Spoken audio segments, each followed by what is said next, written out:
The Lightbringers awaken from their mystical reverie, only to find that they are still lost in the lands of Tenebrae.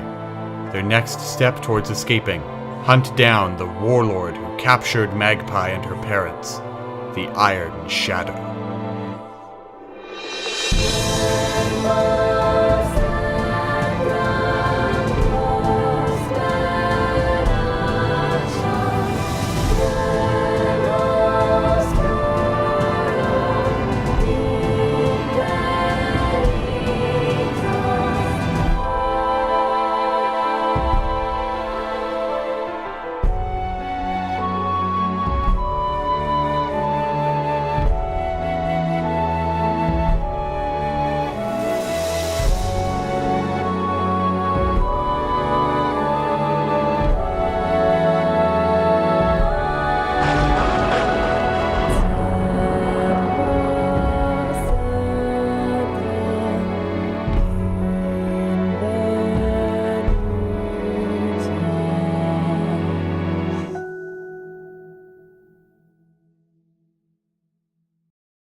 Hey, welcome to Worlds Apart.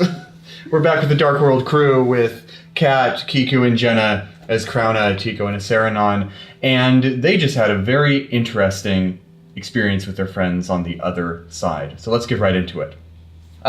Previously, on Worlds Apart, Krauna, Tico, and Aceranon followed their companion Magpie to a secret hollow beneath Ash Hill, for which the village was named.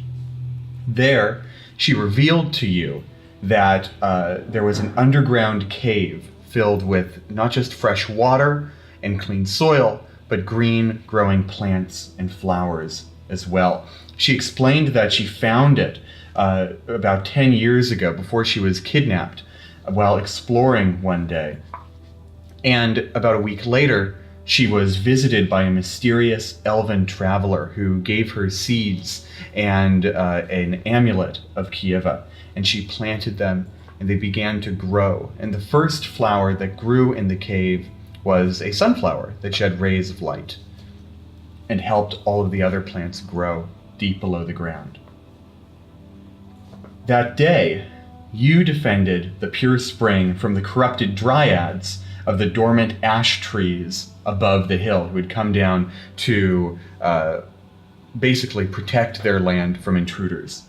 Aceranon managed to cleanse the dark magic from one of them, but the others continued their assault, and you had to cut them down. Krauna was also able to unlock some of the magic power of Valorith's longsword, the Fallen Avenger. And you sat down to explore the cave a little bit, take a brief, not a long rest, but a little breather after the battle. And while you rested, the three of you fell into a strange dream in which you saw and spoke to your lost friends in an unusual space filled with stars. And while you spoke to them, you learned that they were traveling to Arvix, the city of dragons, and that perhaps the two groups could communicate if you met them or if you also traveled to Ruby Eyrie, the equivalent location here in Tenebrae. And then you awoke. Tico, you awake to the feeling of two hands on your cheeks, and you're sort of being shaken a little bit, and you blink through your bleary vision, and you see that Magpie is looking at you. She's looking like 12 inches away from your face, like looking into your eyes, shaking you a little bit. And as your hearing returns to you, you can hear her saying, Tico, hey. Oh, sorry. I think how long were we, out? You were out for about an hour. Oh, it didn't feel like that long. Yeah, I don't know what happened. All three of you, you were talking and walking around like normal, and then all of a sudden you just fell down. You all fell onto the grass. You're lucky it's so soft here. You might have clocked your head. Yeah, that was, are the others awake? And Aceranon and Krauna are slowly coming to also, yeah. What the... Oh, we're still here, huh? I was meditating. Yeah. So that made sense. Well, I kind of He's kind of slumped over. Yeah, I kind of come out of it, and honestly, I'm going to assume it was like a dream. Mm-hmm. Yeah. So, like, I'm away from the two of you, and I'm still kind of waking up, so I'm not really listening. Yeah. Hey, did you guys, Yeah. go Okay, cool. Magpie, were we, here the whole time, or did we just blink out of existence? You look like you fell asleep. Okay. Was it just a dream? Maybe just a mass dream, you know. Does that happen? Dream. Does that happen? I don't know. Does that happen, Sarah? Sarah still has her back to you, too. Oh. She's listening. You can see that she's listening. She's kind of got her ear cocked, but, she turns around and you can see she's crying again. This again. And I'm a hugger. This is just like when we first met. I thought it was a dream. I did not say anything to them. I thought it was a dream. We'll see them You again. tell me that we actually spoke to them. Yeah, we did. Hey, you did get a word in, you know? You did say something, and I think that was really valuable to them. And we're going to see them again. Yeah. We have a goal now. We're going to Ruby Irie. But how did they contact us in the first place? We'll figure it out. We'll find a way. I wasted it. No, you didn't. It's not like this is going to be the last time. Yeah. We don't. We're gonna go to the Ruby Irie, and we're gonna see them again. You can't think that, oh, this is the last time I have to make the most of it. It's fucking defeatist talk. We're gonna get there, and we're gonna reunite with them. We might even go home. Yeah. Yeah. If we're going to reunite me with my parents, Magpie says, and I believe that we will, then I think you'll be able to see your friends again too. Yeah. I mean, it's kind of a different situation, but still. Yeah. Chin up. Have some faith in them. Nergal. And Sarah kind of looks up at the big sunflower she's been meditating in front of. So it's good to see them again. Yeah. They look okay. Okay, Tico, yeah, you have clutched in your left hand a little glass vial. I actually have 2 glass vials. Oh. I have the panacea and the potion of greater healing. Let's take it again then. No. Yeah, so you've got these 2 little glass vials, each one, kind of the size of a little pill bottle. Mm-hmm. And you've just got them clutched in your hand. Oh, she sent along your anxiety medication. That's very nice of her. I wish. It's more like your mom or something, or... Well, no. No, Mara has her own children. Well, yeah, Tico is but not one of them. She's got, there might be another one of them. Tico has parents. I have parents. Okay. She's like a cool aunt. Okay. So it's fine if I talk about how rockin' hot she is. 'Cause Well... I kind of forgot about that in the time that we spent apart. I don't know. Mara's hot. I It don't didn't know. seem particularly warm to me. Oh, wow. It's nothing that I don't This know is what where you we mean. are, huh? You two are no fun. Anyway, what do you got in your hand there? Potions. Mara gave them to me. I guess it was real. If we could get potions, then how come we couldn't just go back? I'm much bigger than a potion. Fair. Yeah. I think something to do with the general size of us. So we just have to shrink. What's the shrinking spell? Maybe they should have brought us a shrinking potion. Here, so let they me could have shrink you real just quick. Can you kicked do them it? back into our pocket. Small. And I push you down so you're He sitting like again. crouches, like he fully believes this is actually gonna happen. Oh, look, he's smaller than me now. Look at that. That's not hard to do. Be smaller than me? Yes. Okay. Oh wait, I don't know I what can't make that joke in this world. There's dwarves and shit. Oh. That was a real world joke. Okay. Tico just had a wonderful, wonderful night with Garth Bolo, the 2.5 foot tall gnome. That's true. Garth Bolo. Tico's new best friend. Tico's new dad. That's the name of our country band. Garth Bolo. Yes. Bolo, our new dad. You guys are sort of joking around and looking at your potions. And as this is going on, Magpie is having a quiet conversation with the Dryad that Saranon saved. And so the Dryad stands up to her full height, which is like 6.5 feet. And yeah. Finally, someone my size. Except she's like, I don't know, she's like thinner than a human should be because she's like she's twiggy. She's a branch. She's a tree. Yeah. Yeah. Mm-hmm. And she's like kind of hollow, actually, like these boughs. What an echo. Bang on my chest if you think I'm perfect. No, but it's like boughs that have sort of wrapped around a central hollow. There's kind of like a taproot where her heart should be. And so she stands up to her full height, and she bids farewell to Magpie, and she looks over at all of you, and she waves goodbye to Crown and Tico, and she does this deep bow. She like literally bends 90 degrees at the waist over to Saranon. Terrifying. Beautiful tree moment. Yeah, beautiful bow. Bow. Bow! Oh. And she offers you a dumpling. How many homophones can we get in here? Cool. And so the Dryad bows deeply to you, and she stands back up, and she turns around. It's all very mechanical, this motion. It kind of programmed. And she sort of glides out of the room, and seems, you would assume, spirals all the way up back the cave, and heads on out. So you're left with like the firewood chopped bodies of like the other corrupted Dryads you messed up down here.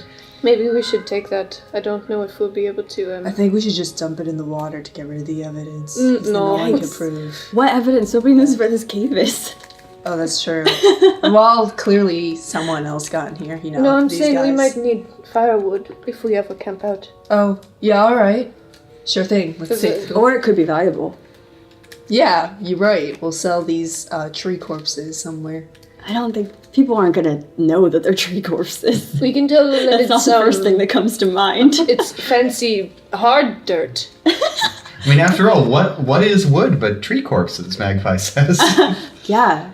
You're right, let's take it with us. And I start putting them into the bag, the pieces of Yeah, wood you're able into to the chop it bag up a of little bit wood. and tie it together into actual bundles.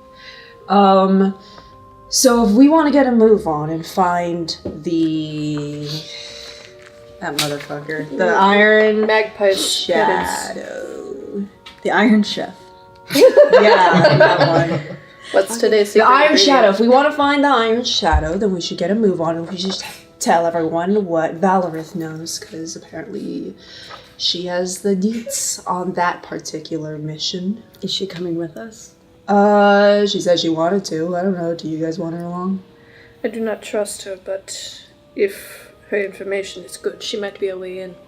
Yes. All right. Let's I go. feel like we could use all the help we can get. Yes.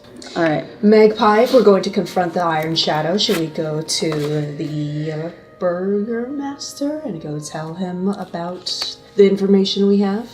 I actually think that if he knows, he might try and stop us. Oh, good point. But we also do probably need to get Valorith out of jail, and I don't think that'll be a good look if we just sort of break her out. Yeah, loath as I am to say it, we do need Valorith.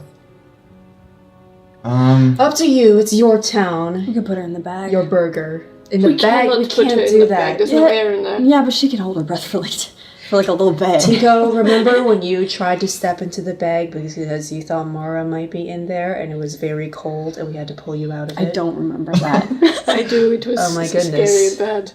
It was yesterday, but that's fine. I'd forgotten about that. I think that was put in with the Garth Bolo memories, so they're all gone. Yeah, no, I drank that memory away. I've never been cold in my life. I got super sloppy last night, so I don't remember that. Sloppy with Bolo. Yeah, that's our new YouTube channel. Magpie looks off into the distance for a minute, then looks back at Krona and says, "Okay, if you think we need to talk to the Burgermaster, I'm all for it. I still don't think we should do that. But I'm sort of thinking that's a if we need to sort of thing." Okay, so we're just straight up gonna break her out of jail then.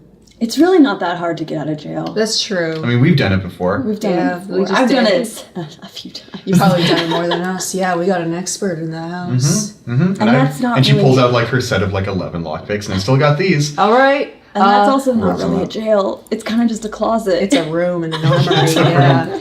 Okay, back to town then. Yeah. All right. Okay. Hey, Tico, did you ever get your knife identified? Did Zeus do that for Bolo you? told me about it. Cool. You wind your way up the cave, and do you go around the hill, or do you go over it to head back to town? What did we do before? You went around the base of it before. I'm gonna go over it. Yeah, you climb up the hill, and you walk over to the grove of 3 ash trees that stand upon it, and you can see that the tree in the middle has a sort of glow to it. Not like a literal light, not like a halo of light, but it seems a little bit brighter than the ones around it. It has and it has a new bud on one of its branches. And I eat it. Don't do that. Do you really? No. Okay. I would believe it. Yeah. That's more of a Deseranon thing. No, not in this world. In Anyway. ours? Sure. Yeah. Anyway. Oh man, people are gonna notice that.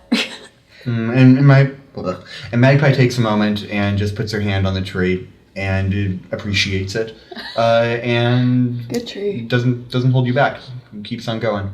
All right, let's keep on moving to the armory. And after a Yeah, little who's bit, guarding the armory right now? that's a good Bolo? question, because Bolo was not there when you were there, Crouna, because he was getting wasted with Tico. Yeah. Maybe he's hungover. Time for us to get wasted again. So you walk into town, and people seem to be going about their day as normal. Again, you have no idea what time of day it is. The sky looks the same as it always is. But people have their carts, and they're carrying rocks back from the mine, sort of putting them in this big rock pile on one side of town. And you head into the armory. And when you head into the armory, Garth is not in the front room. The front room is empty. Oh. But the door to the back room where Valarth is being held is open. And she's in a cage in there, but the door to the back room is open. Hello. Jinx. What is that? It's fine. Did you just curse me? Yeah. Oh. I'm That's too gonna investigate. Okay. Let's see if my buddy Garth has been here. Fucking yell him. Yo, Garth! Yo, Wayne. You up?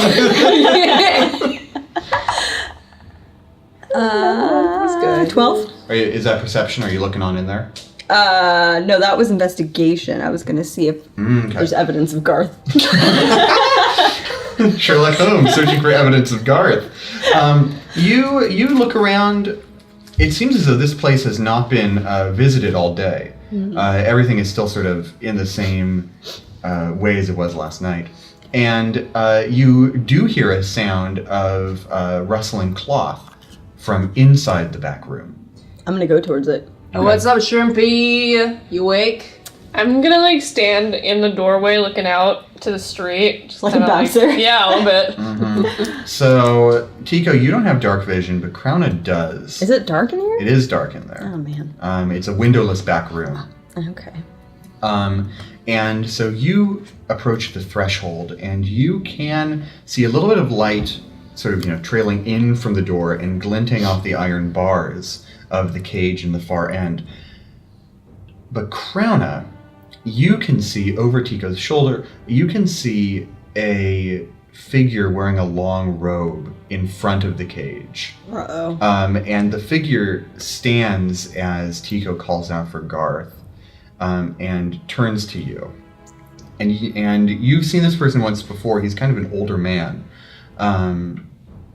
You recognize him from being out in front of the church when you entered town. Oh, hi, Father Rescus. Can we help you? He strides towards the door. Do I see him now? Yeah. Okay. So as he approaches within like 10 feet of the door, you can see him. And he just sort of looks past you. He glances at you and then just looks over your shoulder. And he stops by the door. And Does he walk past us? well, he's gonna make to move past you. Yeah. Are you gonna try and keep him from doing so? We're kind of both in the doorway. I don't think. Yeah, you would have to clear the way in order for him to really I'm get not past. moving. No, we're right here. Yeah. What were you doing in the dark? He stops in front of you, and he says, "What's this? Blocking my way?" And he looks over and sees a Saranon and says, "Sister Saranon, please help your friend see reason. I just wish to pass." Oh. They asked you a question. Would you not answer, brother? My reasons are my own. I wish to see a prisoner.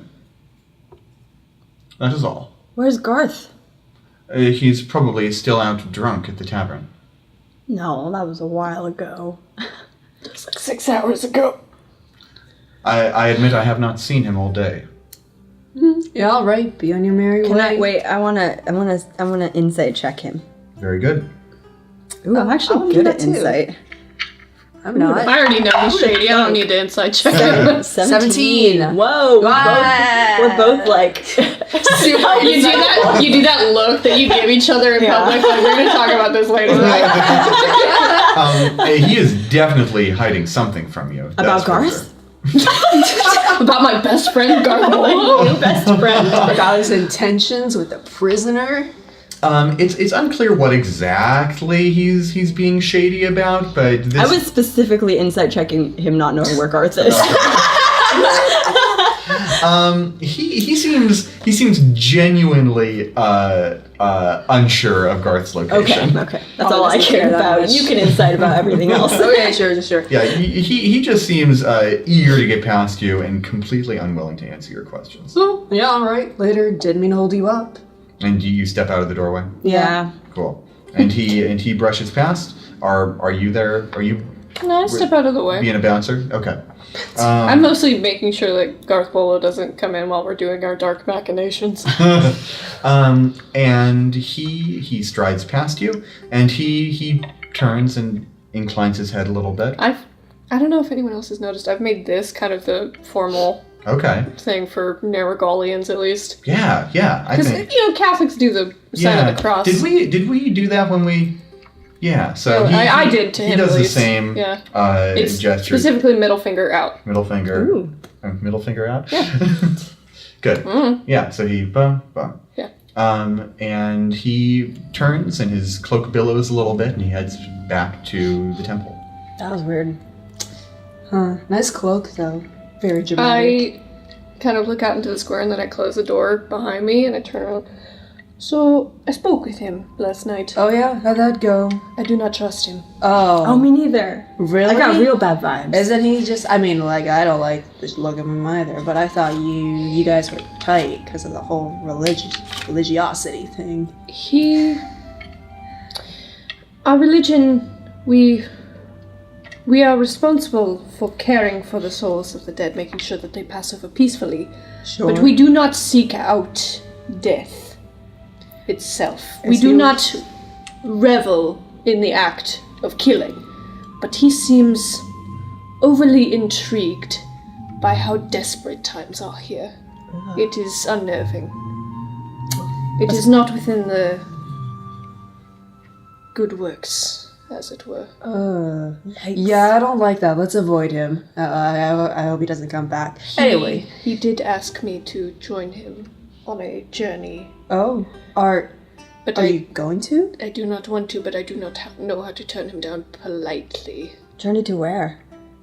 He wants to go find the bones of Nergal as well, and I will say it was very enticing, but I do not trust him, and I do not want to be alone with him. No, I think that's bad idea. We don't want you to get murdered by this dude. This Thank you, sounds I don't want that either. Yeah, no. This is high on the priority list. Yes. Oh wait, we should see if Valor's alive. Yeah. Oh, shit, yeah. Do I see Valorant in there? Yes, you do see Valoreth. Hey, And- I thought I looked Are you like good in there? And she is standing. She has her arms crossed, and she's sort of leaning forward against the bars. Hey, sorry, didn't mean to ignore you. I thought I left a torch burning here when I left. It burned down. Oh, Overnight. It is kind of useless torch. Anyway, you doing all right? I'm fine. That was a strange visit. What did he say? What do you want? Yes, Yeah. what did he want? He was very cryptic. He said he was coming to give me a preemptive blessing. Ugh. That's not good. I can tell you right now, if we are to give someone a blessing, it is like deathbed prayers. Yeah. Right. Oh, that's just, yeah. That doesn't You sound don't great. like. I will say it's not a good thing to get a blessing from one of us. I will say that you're basically dead at that point. We're trying to help you pass over. You don't want it when you're alive. It's essentially useless to you if you're alive. Yeah, she shakes her head like, yeah, I was. Okay, good. so we should do this as quick as possible then. We're gonna spring Yeah, we're skipping town. But if you fuck us. Yeah. Wait, no. What? We already Go talked on. about this. She won't. No. If you fuck us, I don't want that. We'll be giving you way more than Naragal's blessing. way more than Naragal's blessing. I like that you're embracing my faith, but I don't like. I don't want to fuck anyone. No, It's an if. It's a big if. It means right, like, Valorous? It means like So Valor is looking Betrayal. between the two of you. Oh yeah, don't fuck us. Thank you. That was very helpful. I gotcha. She's trying to parse who's exactly insinuating what in this. Chico is basically a Serenon's urban dictionary. Valorous says, yeah, I would love to get out of here. Yeah, but remember what we said about you don't fuck fucking. us. Yeah, don't fuck us. Don't. She cracks a grin a little bit, actually. Don't laugh. This is serious. We seriously do not mean Or it. maybe later. Just kidding. Anyway, Oh. we're gonna get this out and get her out of here. Where are your lockpicks? I'm up. Are you like searching his body? Yeah, just. She's like, okay, I thought I was getting mixed signals before, but now I am getting mixed signals. Keeping you on your toes. All right, I'm gonna do a lockpick. Is it locked? Yes. I don't know. It's a pretty. Yeah, you want to yeah, it is okay, locked. so I'm gonna lock. Go ahead and make a dexterity check. Add your proficiency bonus to it. Oh, but I'm good at this. You are. You should be. Hold on. Do I have a? No, I don't. Okay, Dex is plus 3 3. plus 3. No, that's your 10? initiative. No, it's 9. Okay, so you fiddle around with this and It's you been a accidentally while. snap the lockpick. No. Oh god, they don't make locks in the same way as they do back home. You're being over generous. Do you want Magpie to try? I got it. Okay. It's Magpie's not here, is she? Here. No, Magpie's here. Oh. Magpie's watching all of this. Did she join in on the no fuck fest? Oh yes. Yeah. Okay, let's say it all three together one more time. Don't fuck us.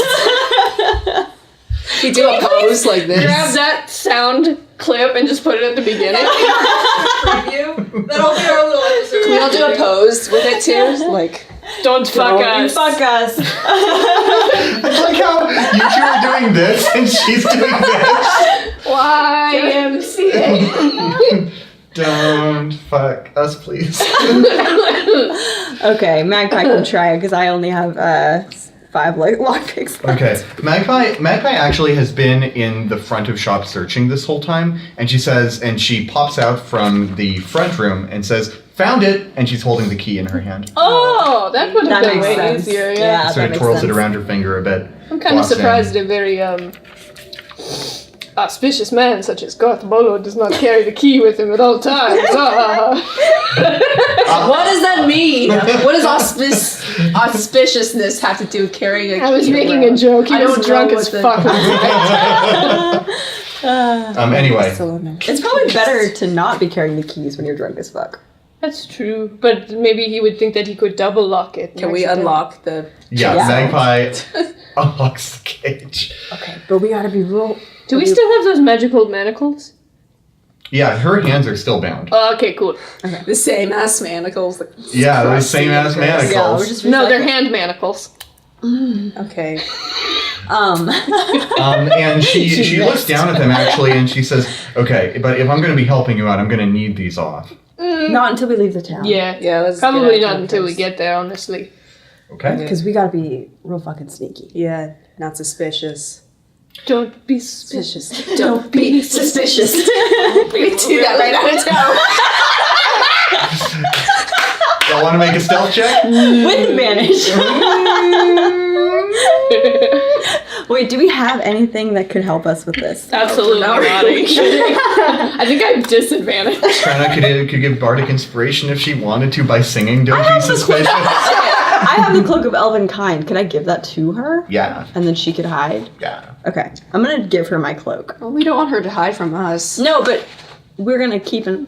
We're sneaking her out of jail. I mean, someone should like link arms with her or something so she doesn't run off. That's true. I'll do it. I'm the strongest. Yeah. No, we have the same strength. I wrote the Cloak of Elven Kind sure did about that? +2. Oh, you're right. Yeah. Oh, look at you. Well, how does a wrestler? That's in true. my... I've done nothing but lift the weight of your sins. There are a lot of sins, to be fair. Yeah, that's why I've got abs. Does the Saranon have abs? Ooh. No. But she's got big arms. Okay, that's true. I wrote down what the Cloak of Elven Kind did in my old sheet, but I don't have it on my new sheet. So it's advantage to stealth checks when you have it on, and other people have disadvantage on perception checks too. Okay, I feel like that would be useful, because That would be people really won't be useful. able to tell who she is. Yeah. Just plop it on her. Yeah. I'm gonna give her it and put the I'm hood up. gonna, before you put it on her, I'm gonna, grab her by the manacles. Okay. Sounds good. Yeah. So she's gonna make a stealth check with advantage. How about everyone goes ahead and makes a stealth check? Yeah. Okay. I'm gonna use my black dice actually. Oh my god, my stealth is so wild. Yeah, you actually managed to slink out of town without anyone noticing Hell you. yeah. She has a -2 to stealth. Is she wearing full armor? She's wearing heavy armor. Didn't we take it off of her? I No, don't you only think so. took the cloak. Yeah, you took her her vest, her garment. So yeah, you managed to slip out of town, sort of hiding in shadows and avoiding the gaze of people who are busy doing their own thing during the middle of the day. And so you make it out beyond the hill with the ash trees. And after you've gotten that far, Valorith turns and says, okay, I think we're beyond anyone seeing us at this point. I can guide you from here on out. You don't need to give me back the sword or the holy symbol yet, though I would like to have them if we get into a sticky situation. But I will need the manacles off if you want me to lead you. You can lead just fine with them on. Yeah, they're not Yes, but I won't. Oh, come on. She's earned something for good behavior. I'm taking my cloak back. She it on. doesn't really try and fight it, like there's nothing she can do. Also, did it fit her? Because I feel like... Well, no, she's like 5'2". Oh, right, So she was yeah, pretty it fits her short. totally. I forget that. Come on, she's been sweet. Take them off. Sweet? You How many times has she threatened to kill us? Have you threatened to kill me? Kill Several you? times, I don't think yes. so. Yeah, there we go. We're good then. I wouldn't agree with sweet, but I think I deserve a little bit of trust. Tico, is this because she wants... Fuck? Which one? Which who are you talking I about literally here? don't know. Maybe. Want to fuck? You want some fuck? Hey, you want to... I don't know. Wait, can I do an insight check? Bro, she's not gonna do Sure. anything if we I'm don't. gonna do an insight check. Okay. Whoa, 23. Nice. Valorith seems to really want to get out of this predicament. And it seems as though, at least for now, she's willing to go along with your plan in order to do so. Okay, I think she's okay. Fine, but one wrong move and right back in you go. Yeah, we still have the holy symbol, so. Yeah, it's true. Listen, we had a whole conversation about this. I won't fuck you. Well, we didn't Yeah. have a conversation. We just yelled at you. Alright, let's take off the manacles. Alright, do we have the key? I have Yeah. all of the prison Yeah, keys. you do have, yeah, you got all of them. Ka-chunk, Well, ka-chunk. Valorith is actually like, no, it's that one. No, Saranon, it's that one. Saranon. I'm not listening to you. That one. No, on the left. What's the left? I'm being stupid on purpose just to fuck with it. Those are my goddamn keys. I know which ones they are. Watch your mouth. Watch your profanity. It's a And vine. And One of our after, patrons. after a long grumbling, like 5 minutes of No, going I don't through make key- her fuck around that long. I'm just like, after a long grumbling minute, you manage to get the right key in. And the manacles fall off. Right, these manacles aren't like handcuffs. They're like these big bracers with actual padlocks on them. So you get them, they fall off. Do you They're the silver ones, the magic inhibiting silver manacles. Do you want to throw them back in the... Yeah, I'll put them Absolutely. back. Yeah. Yes. Cool. Silver. Was We've got that 2 pairs fun? of those, right? And she says, I wouldn't want to repeat the experience. Yeah, almost like putting people in jail and locking them up is kind of shitty. Almost Some like... people do deserve it though. Alright, some people. Like you. That's true, she did deserve that. Alright, are we going? Yes, let's go. And she adopts a northeasterly direction and begins to walk forward. And she chats with you a little bit as she walks. Actually, she says, you know, being in prison has given me a little bit of time to think. Actually, It's been a day. What does Magpie have to say about it? Magpie is giving her the stinkiest stink eye right now. Like she was locked in the back of an armory for like a day, and she got to drink beer. Like I've changed. This experience has hardened me. This is Firefest for her. And I was given a cheese sandwich. and she says, you know, being in prison has given me some time to think. And she says, Yeah, we all laugh. and she says, I think I'm willing to tell you why you were sent here. Not if you laugh at me like that. And she turns around and keeps walking. Wait, I thought it was you. Wasn't it your dad? What? No, he didn't do it. But he paid for us. Oh, yeah. Yeah, wasn't it? Wasn't her dad? Well, you're right. Sedge did want you. No, she doesn't say that. She doesn't say his name. She says... Oh, right. You must not be there. Yeah. She says... Hot boy. She says, you're right. That devil did want you. That wasn't the reason why you were brought to Bloodrock Delve. Well, to enlighten us. Well, he realized it once Rylock told him that you were there. You were originally picked up by a group of hobgoblins. I remember that. We did see that. And my own... Well, Rylock actually was the one who ambushed the cart that you were in. Hot boy You- too. You were originally bound for Marinval, the capital. Okay, why? How come? And she just shakes her head and she laughs. Gods, you really don't know.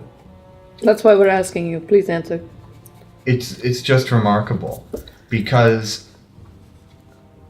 the Emperor has personally asked for you. Ooh, unfortunate. Was that a recent thing? Like within the last, 5 days?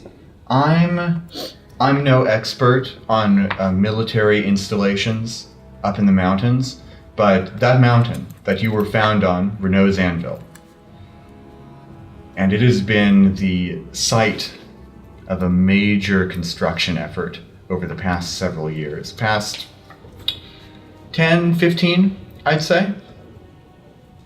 And when they first began exploring the mountain, scouting it out as a potential point, they found you up there. You were statues of black glass. What? Like 10 years ago? 15 or 20, actually. They began, what's the word? They began scouting it nearly 3 decades ago, actually. I wasn't alive 3 decades ago. Yeah, it's a little baby, little zygote. How old am I? What's a zygote? It's a wrestler. That was my wrestling name when I was a kid. I don't know how old I am. I'm 25. That seems reasonable. That Crown sounds is right. 30, so the exact number. And she says, quite some time ago, it was rumored, sort of an urban legend, a myth, really, that there would be people atop the mountain, that there would be statues to be found up there. Sort of a myth related to the gods, actually. just like when the gods died, there would be people who visited from the place that they originally came from. Are we the gods? No. Okay, that's what I thought. But Good question, though. Just a hard no. I just want to make sure. That's what I thought. I didn't think. Okay, so I didn't think it was a god. statues up that have been up there this entire time, and Wait a minute. We were surrounded by black glass. Yes, Yeah. well, when I woke up and you two were stood down, we were surrounded by black glass. they cut us up. Good. Well, no, that's because I fell on you. Sorry about that.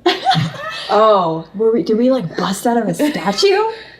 I don't know. I don't know. I wasn't there. came out of our cages and we were doing just fine. Well, we weren't really. Think on the bright side.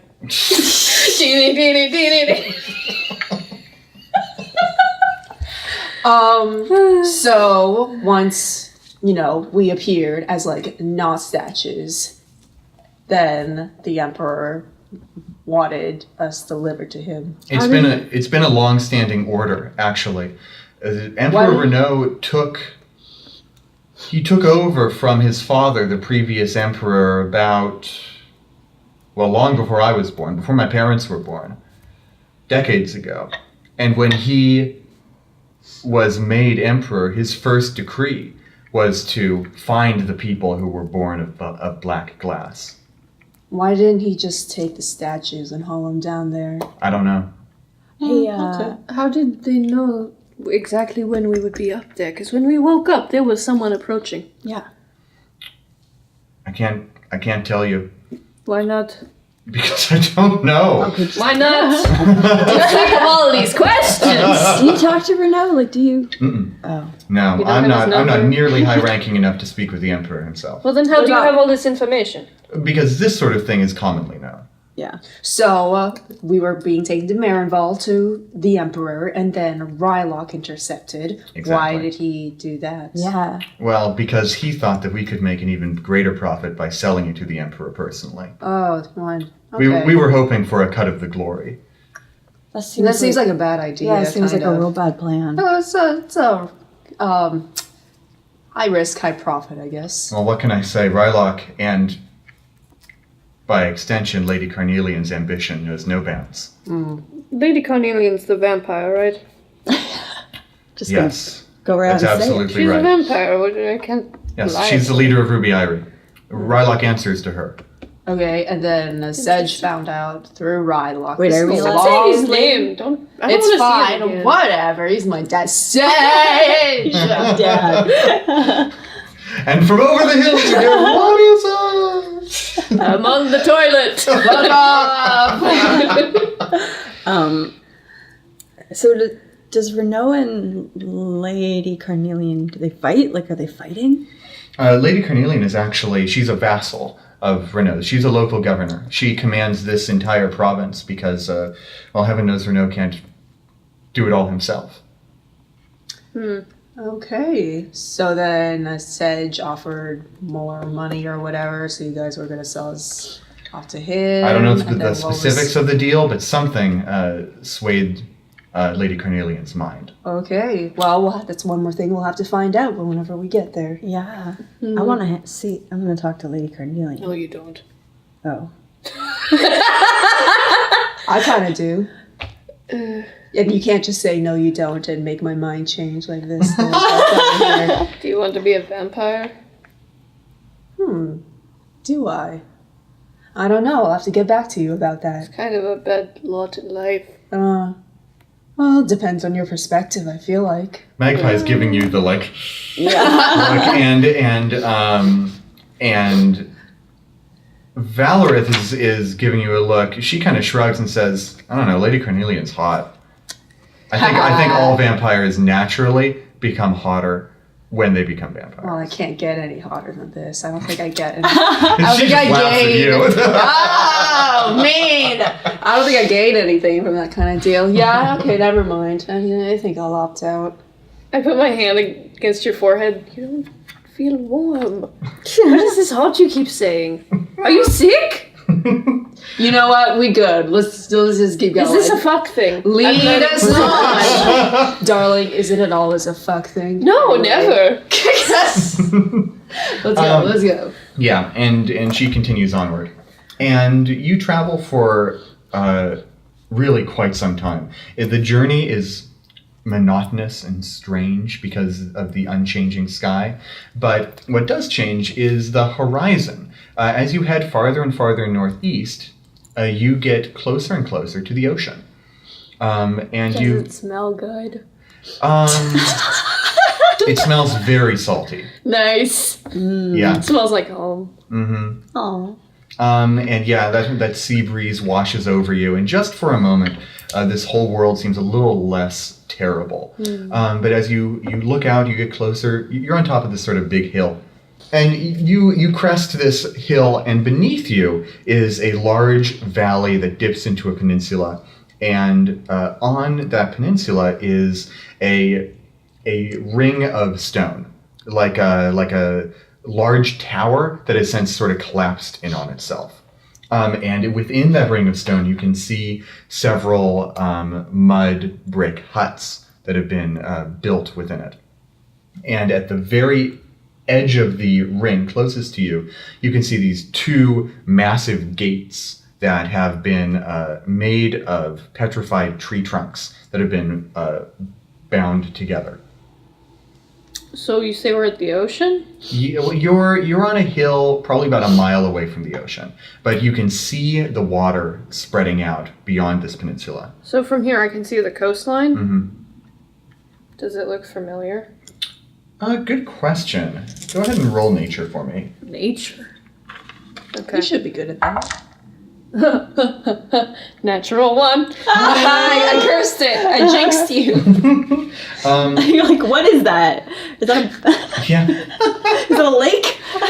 Yeah, you look out and the sky is this deep dark blue and the water has this weird purple red tinge to it. You have no idea where you are. This is the first time Tico's ever seen the ocean. Bad first time seeing the ocean then. He's like, what is this? Beach episode. Beach episode. Beach episode in hell. So, Valorith, down there, what's with that whole... That's their camp. Okay, figured. The Iron Shadow and his hobgoblin slavers live there. Oh, I thought it would be in a mine for some reason. And they... Why did you think that? I don't know. I It literally seems thought like it a would lot be of in a mine. hobgoblins usually live underground, you know. I've always fought them in their little underground caverns. I'm sorry, I thought for 100% sure we were going into a mine. I was like, It's because we were talking about rock farming so much. I have no idea. I was so sure. All right, so what's our plan of attack? She says, well, the plan was just for me to lead you there. Oh, you're not going to participate? I'll join you in the fight if you give me my sword and holy symbol back. You can have a regular sword. What? Yeah. You're not good enough to fight with a regular sword? I'll take a regular sword if you give it to me. Oh, okay. But the fact is, you have my sword. Yeah, We've but got some other stuff too. I identified it in our spare time, and I do not think you should have it again. It's bad stuff. It's bad for you. The effects were so bad for you. How did you live this long? It was bad. Are you being honest here? Yeah, didn't we identified it, and the effects were like, you're always sick, and you get a little bit stronger.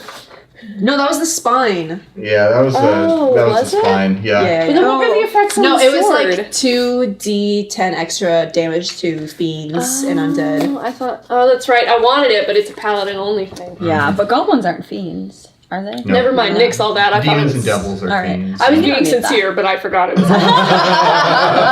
And then Crono explains that No, was the she's sun. talking out her ass. Listen, something happened with your sword, and now it does more damage, and it's kind of cool. So I kind of want to keep it. You awoke the sword? Oh yeah, sure. Yeah, it glowed while I was holding it. It felt very cool. Do you bring out the sword, or you just I'm motioning to her, and it started glowing, and then I feel like for some reason now it does extra damage to fiends and undead. She looks at you. She affixes you with her one crimson eye and her one scarred blue one, and she says, "Oh my god, I need to tell you like 2 things. The first is that sword won't do anything for you. It's only good in the hands of a holy knight." Okay, noted. That's number 1. Yeah, number my best 2 friend is a holy knight. We'll save it for them. Number 2 is a confession. That's a lot of what I get when people start their sentences like that. Well, I hate to disappoint you, but I'm not giving you that. Not now. Well, The Gross. number 2 is that you would love to have it in my hands because the Iron Shadow is not living.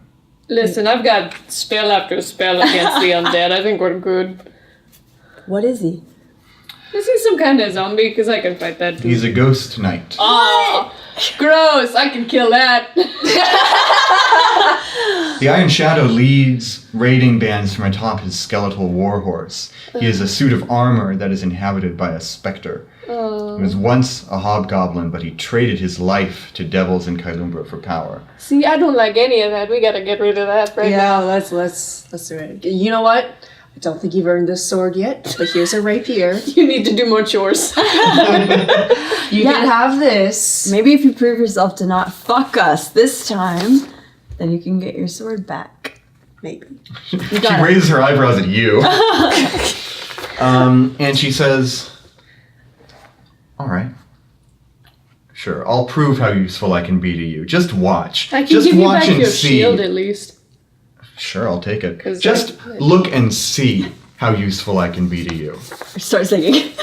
What? Yeah, this is like the place to start a song. Yeah. See? And she takes the rapier from your grasp and she swings it about. And she's definitely not using it the way you're supposed to use a rapier. She's, like I said, she's all flex and no dex. She's using it like you would use like a broadsword. But it'll still do something. Okay. Yeah. She could use my mace if she wanted instead. I have a short sword.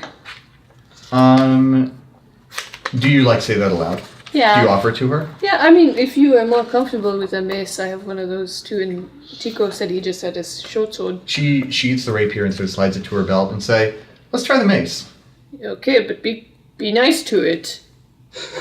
Does it mean something to you? Is it special? It's a nice weapon, and I don't want it to get all smashed and nasty. Yeah, I feel the same way about my sword. Okay, well, we kept that clean, so Smashed and nasty. All right, she takes it's it. a good metal album name. So, looking down at the encampment, can I see like a big tent where I feel like the Iron Shadow might be? There are, so you look down, make a perception check for me. There's some things that you'll definitely see and some things that you might Just be not. able to like have ghost senses tingling. I think I do actually have. Like a detect a ghost. 6. Okay, so you definitely see these things. Yeah. You see 4 mud huts of about equal size, sort of in this stone ring. Did I get You also see 2 watchtowers that have been constructed along the edge of the ring. But those are the only structures that you can make out clearly. And we can't really see the figures down there. No, it's like a mile away from you. There's some low mist hanging over near the ocean. Are the watchtowers close to us? Like, is the They're on entrance the facing far us? end. Oh, far end. Okay. Yeah. Towards the sea? Yeah. Seems like a weird place to put your watchtowers. They're looking out for the Kraken, obviously. I will show you a map that I drew. Okay. But I won't explain what the things you haven't seen are. Hey, is it the Padme thing? Yeah. Yeah. The what? So It looks those- like Padme Amidala's headdress a little bit. So the top end of that paper is the north, and you're approaching from the north. Oh, so turn it around. No, you're correct. No, I Yeah, want it that to be orientation us is going right. in, though. Yeah, so you are heading from the bottom Yes. from this orientation. Yes. Yeah. These look like sand dollars. I love it. Okay, so It's like festive, like a sea theme. So the watchtower is on the far... Or is Yeah, How those are little the square watchtowers? things Okay. with the ladders How next many to them are watchtowers. Okay, how many feet across is... 5 foot squares. Oh, that's Woof. big. Yeah, it's Yeah. big. So I'm gonna ask Valorith. So where do they keep the prisoners? She says, I've never been guided into their Then camp. what good are you? I imagine that they hold their prisoners in separate structures. Like not in the. No, in the camp, but apart from their houses. Okay. Okay, so what I'm thinking is that I can sneak up to the edge of the encampment, and I'm going to cast an illusion of a fire spreading to distract all of them, and then we can rush in then. Well, if... Valorous, how large across is the camp? I'm not about to do math. I would say it's easily at least 100 feet Shit, across. okay. I mean, I can work with that. It's No, fine. I mean, I have something I can detect the undead, but only within 60 feet. That's pretty good. I suppose I could take a lap. Just see what calls to me. Oh no, it's definitely like 200 feet across. Oh, Yeah. no. That's worse. A lot of running. 100 foot radius. Yeah. Okay. Ish. Let's see. What's the rest of my shit do? Can I make a stealth check to go up to the edge of the camp? Absolutely.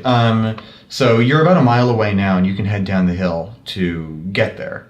Are your friends going to accompany you down? Yes. Yeah. Yeah. Is there any like cover on the hill, or are we just walking down the barricade? It's pretty open. You are surrounded by. So when you approached Ash Hill, right, there was that purple grass that kind of turned to dust when you walked through it. Do I just blend in? Well, here's the deal. There is some of that here, but a big path of gray dust has been tromped into the field by boots. Oh, so we should take that. So that is like the open path that they've probably taken out of this. I don't think we should go in Citadel through the before. main door, though. Yeah, we should go. But they might notice the grass because it keeps like dissolving as you walk on it. How long is the grass? Like, how tall is it? The grass is about knee high. So does it throw up a big dust cloud? So you kind of test it with your hands. You lean down and you brush your hand through the grass, and it's like brushing your hand through cotton candy. Really, it's like you touch it and it kind of leaves this web-like residue on your hand, But and does it, then like- it crumbles away. But it doesn't like billow up into the It doesn't air? billow up per se. No. Okay, let's But just it does leave behind like a trail. It does leave behind a trail. If we attack them, they're gonna know we're here. Yeah, but we're trying to sneak first. Yeah, but they won't be out there looking for us. And we won't run into anyone on the main path if anyone's coming back from patrol or whatever. I guess that's true. Raiding parties. So you head down. You head down the hill. Yeah, I'm not gonna use the main path. I'm gonna go some ways Yeah, away should from we? it. Okay. Let's pick a side before you start Okay, going. let's go around the The left. the left side. Yeah, This way's north. This way's east. East let's side. go a little more Because there are east. those two buildings. Yeah, it Yeah. looks sort of like maybe there'd be people there. Okay. So you head around the east side and you head down the hill. I want all of you to make stealth checks. All right, we're gonna. Here's the deal. This grass is going to impose disadvantage, but Krona is purple. She blends in. She gets advantage, so it's a straight roll. It cancels out. Okay, but I'm gonna put my hood up. Yeah, you have your cloak. Cancels out. Saranon and Valorith and Magpie are all going to be disadvantaged on this. Okay. Here comes Valorith. Here comes. It doesn't matter because I rolled the exact same thing on both dice. What did you roll? Is that a 2. 1? Ooh. And I have be worse. no stealth. I did bad for me. We also 13. have disadvantage to perceive you, so. So Valorith got a 6. Yikes, Val. And Magpie got a 13. I got a 19, Hey. so I did good. The rest of us are like, oh no! Tumbling down the hill. Kicking up a Team big Rocket dust blasting cloud. off again! I'm going to roll perception for these guys. It better be a 1. They are at... Their watchtower is about a mile away. Yeah, what are they gonna roll- perceive from a mile away? They roll a 5. Oh, So they're gonna see me. dumbasses. Oh, I should have given you my cloak. Wait, no, I have a plan. Don't worry about it. Keep going. Okay. They. I'm not going to tell you exactly what they're doing over there, but you hear what sounds like a hunting horn blown from the top of the watchtower. Well, that's pretty self-explanatory. Yeah. And you can see that main gate, the one that's made from like 5 trunks of petrified wood, sort of grind open. And you see a group of, they're still quite distant from you, but heavily armored figures riding atop these mangy-looking hounds. Dogs. Yeah, like horse-sized dogs, basically. And they emerge, and they all have these really shoddy-looking pikes at their side. And they sort of amble outward. They don't seem to be in too big of a hurry. They're just kind of emerging from the gate and patrolling up the main pathway. And the gate remains open. What kind of dog? It looks like a wolf. Okay, so like an Irish wolfhound. Could be. Our DM knows about dogs. I'm an expert about canines. So the gate's wide open. Can I just sneak on? The gate's not wide open, but it is open enough for like a person to walk through. Yeah. Okay, can I see through the gate? From your angle, no. Okay. How tall are the ruin circle walls? The ruined circle, the walls are about 30 feet high, and they've totally spilled outward. So there's kind of like this hill of rubble all so you around could them. climb it. You could climb it. If you perhaps knew parkour. But you're level 4 now, and you forgot parkour. Oh, remember? no. Carrefour. Carrefour. There's only one way to learn. And that's to read. And it does look like there is sort of a flat plateau on top of these ruins. Okay. I think we should climb up the wall. Yeah, let's do that. Okay, so you're gonna ignore the open gate and go for the wall. Yeah. I mean, this is the only thing I Okay, remember. so They don't you see two me. are all right. So you head for the wall. You sneak around, and you actually manage to slip past the patrolling guards. They aren't So looking go at on the you. main path. Yeah, they're along the main road. What are you doing, Asaranon? So I'm assuming that they saw me, because I think what happened is I started to go down the hill and go off towards the left, and I tripped on a rock and kind of back onto the main road. And so I kind of stand up, I dust myself back off, and I just start calmly walking right down the main road. Okay. I have a plan. Okay. Wait, so where are Val and Magpie? So Valorith and Magpie are... here's what happens. So Valorith is sticking with you. Magpie sees this happen to a Asaranon, and she tries to catch Sarah's eye, right before the guards come up to her, and you make eye contact, and Magpie's like...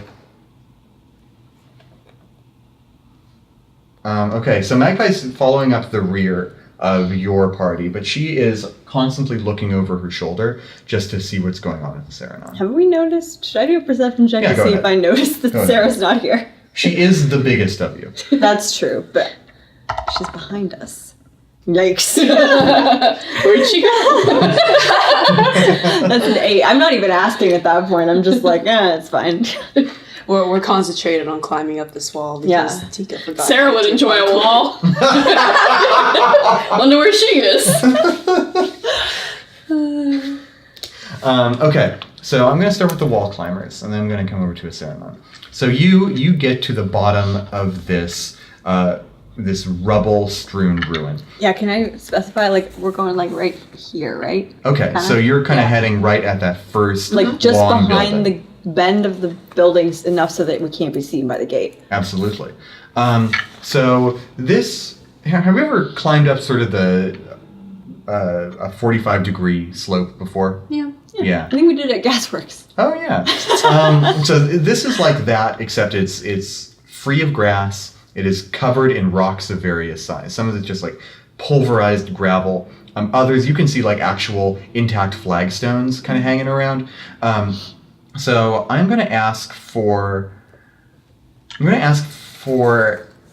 an. Because it's stealth plus yeah, dex. I'm going to ask for either an acrobatics or athletics check, your choice. Okay. Oh, you know what? I have a +9, so that's a 10. Okay. How about You Tico? have +9 to To acrobatics. Oh, because you're a You got clown. expertise in that?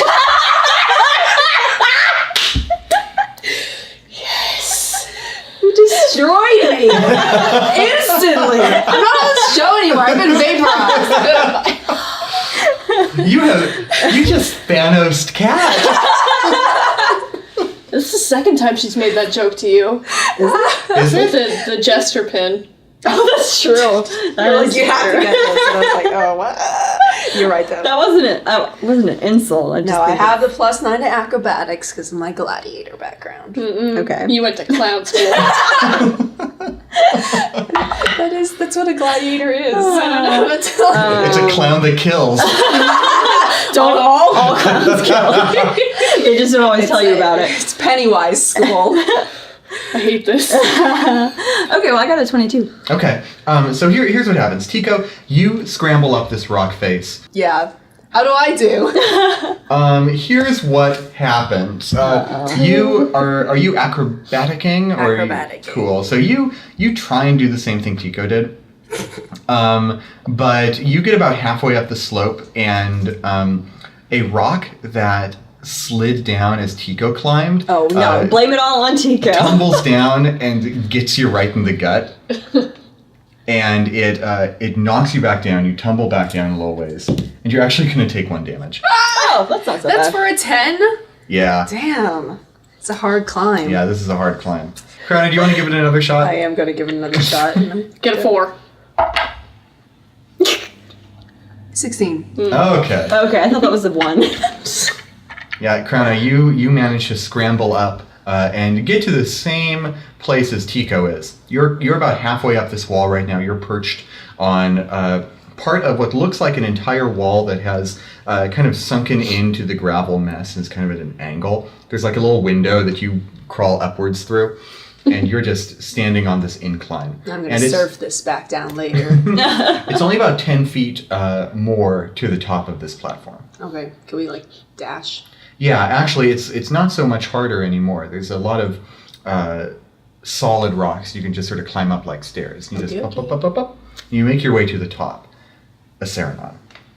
You are on the road, and you can see these 3 armored figures riding atop these mangy-looking beasts approaching you. Sarah doesn't know what a dog is, but Tico does. Why would I not know what a dog is? You said Sarah sees these mangy-looking beasts, and you said to Tico sees these mangy-looking hounds. That's true. What kind of weird horse is that? Yeah, you just What weird leveled bike up is your that? dog lore.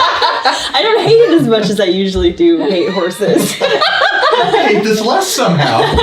No, Sarah likes horses. This Oh, is okay. a deep, burning passion that I hold. Oh, wow. Sarah's definitely a horse girl. She has She horse is. girl Oh, energy. no. She does. It's sad. This is how I'm trying to rekindle myself, you know? Trying to atone for your horse crimes. Yeah. Anyhow, Horse crimes. CSI horse crimes. these are dogs. Okay. They I know are what a dog dogs, is. yeah. Took you a second. Are these Like, oh, dogs? yeah. And they approach you, and they begin forming a bit of a circle around you. One stays on the main path. 2 of them sort of form out on diagonals, and they lower their spears at you. And one of them, the one on the main path, looks at you. He's got this big bucket-like helmet on with a visor down. It is a bucket. I mean, it's like a metal bucket.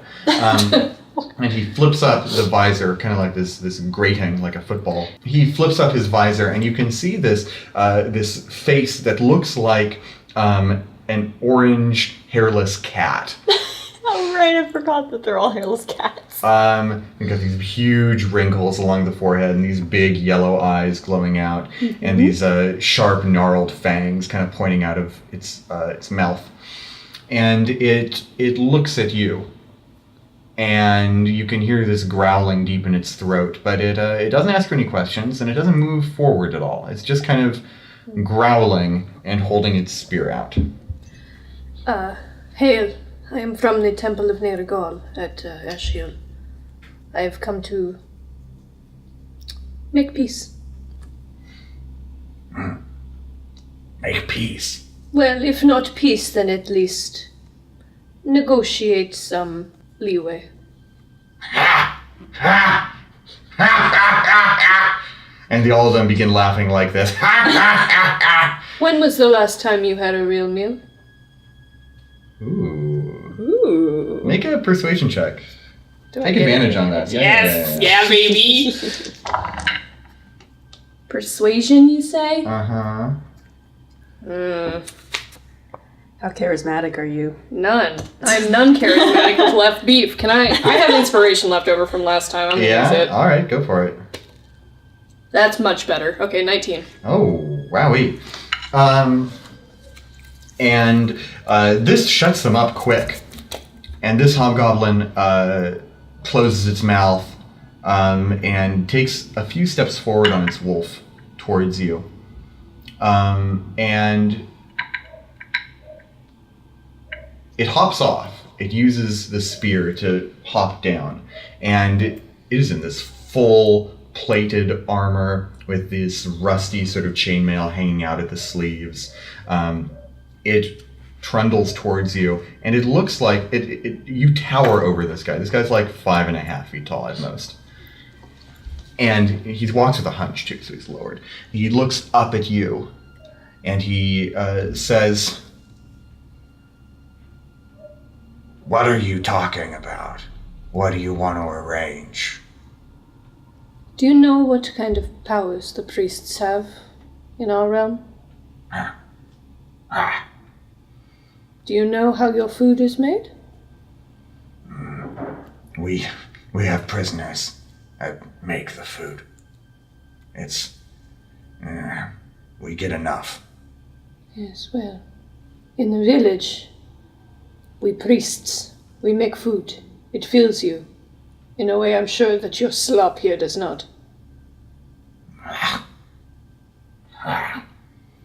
You want to make a deal? I would like to make an arrangement. We take you before the Iron Shadow. He will sort out your arrangement. All right. Yeah. Come with me. he trundles over towards his wolf, and he barks out a guttural phrase in Goblin towards his companions. And they spin around, and they sort of form up around you and begin like a little motorcade escorting you. Nice, I feel like the Pope. Yeah. I'm the new young Pope. Anyway, so Saranon, you were brought into the gate, and the gate closes up behind you. Mm-hmm. Tico and Krauna are quickly joined up by Magpie and Valorith. Magpie, helps Valorith climb up, and she's not happy about it. She's just constantly whispering, keep it down. Stop clanking like a tin can. And tells her, why do I have to lift you? Krauna turned around at some point and is mock making she's wearing super heavy clanking armor. She's like, oh, I'm just a paladin. I can't sneak at all. Valorith has got a sheet of sweat down her face, and she's like, I'd like to see you do it in this armor. I don't gotta though. It's the thing. Because it looks dumb. We high five. This deeply hurts Valor. She takes 3 points of psychic damage. And she says, okay. And she points towards the building that you've just climbed up behind. She says, I think you're right. I think that's the prison, yeah. Can we see a Saranon being taken into the gates from here? Kind of hard to miss me. Yeah, you peer out from behind the wall. And big old redhead. and you see these wolf riders escorting a Saranon into the main camp. And I want it to be clear, Saranon is cool as cucumber walking through. She's doing the fucking, you had to do it to him pose. Doing her core art pose, yeah. Just kind of gliding along. I feel like she's taking her time moving, and so the motorcade kind of has to keep slowing down. Do we see other hobgoblins floating around the camp? Hobgoblins? Hobgoblins? Mary Poppins. Do we see other hobgoblins? Mary Poppins, y'all. Happy Thanksgiving. Gobble gobble. This episode will come out in fucking March. Yeah, happy Thanksgiving. Do we see other hobgoblins around the camp besides the ones in the Yes, cave? there are a few. So 3 are escorting her. You can see 3 more. 2 in the watchtowers, and 1 standing across from the prison on the opposite side of you. Okay. Actually, I'm going to do a general perception check. I want to see, first of all, if I can find that ghosty. And second of all, if I see humans down there or other non-hobgoblins. What a harmless little name for the Iron Shadow. Can we just call him Ghosty from now on? Casper. Really takes the sting out of facing him down. 18? 18. You look around. You don't see any other humans in this camp right now. You don't see any other hobgoblins. You do, however, see on top of this sort of wedge-shaped protrusion at the south end of camp, you do see a tall and imposing figure standing atop a horse. And you got an 18. That's pretty good. Is it a skeleton horse? Well, this horse is basically a silhouette to you. It's kind of silhouetted against the red sun. I can tell the difference between a silhouette skeleton and a silhouette And person. it is decked out in armor and barding and like flowing cloth that like a jousting tournament horse would wear. Fuck yes. But you can see only underneath good all horse. of that, you can see like down by its ankles, you can see the skeletal, bony, thin nature. Ankles of horses are already basically skeletons. Yeah, that's fair. Yeah, horses are all just Here's skeletons where you waiting see to it. You happen. see it on its skull. It has armor around it, but this armor was fitted for a horse with flesh and sinew. This armor is loose fitting, and there are no ears. And let me just say how weird horse skulls look. They look nothing like actual horse heads. And you can look through and you can see right through its eye holes, basically. Ew. Don't like that. And sitting atop it is a tall, nearly like 7 foot tall suit of armor that has a big, it's almost like a plume sort of wilting down the back of its helmet and over its shoulder. And within the cross guard of its helmet, you can see these 2 red pinpricks of light glowing outward. And as the wolf riders approach, this spectral knight, the horse walks forward on top of the stone platform until it is right at the edge. And its voice booms out across the camp. "Who have you brought to me?"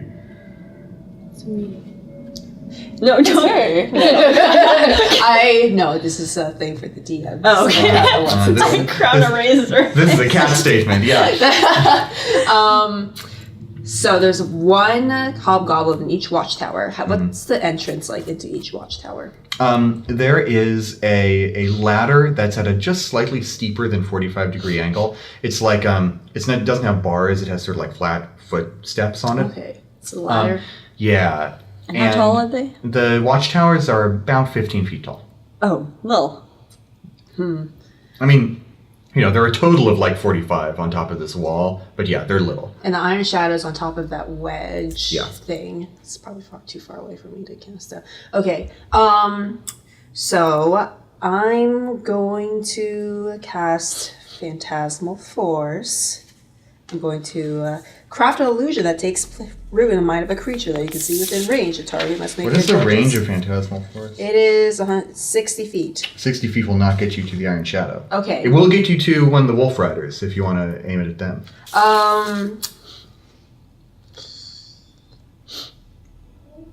Can you turn that upside down? Sorry. Oh, yeah. I want to.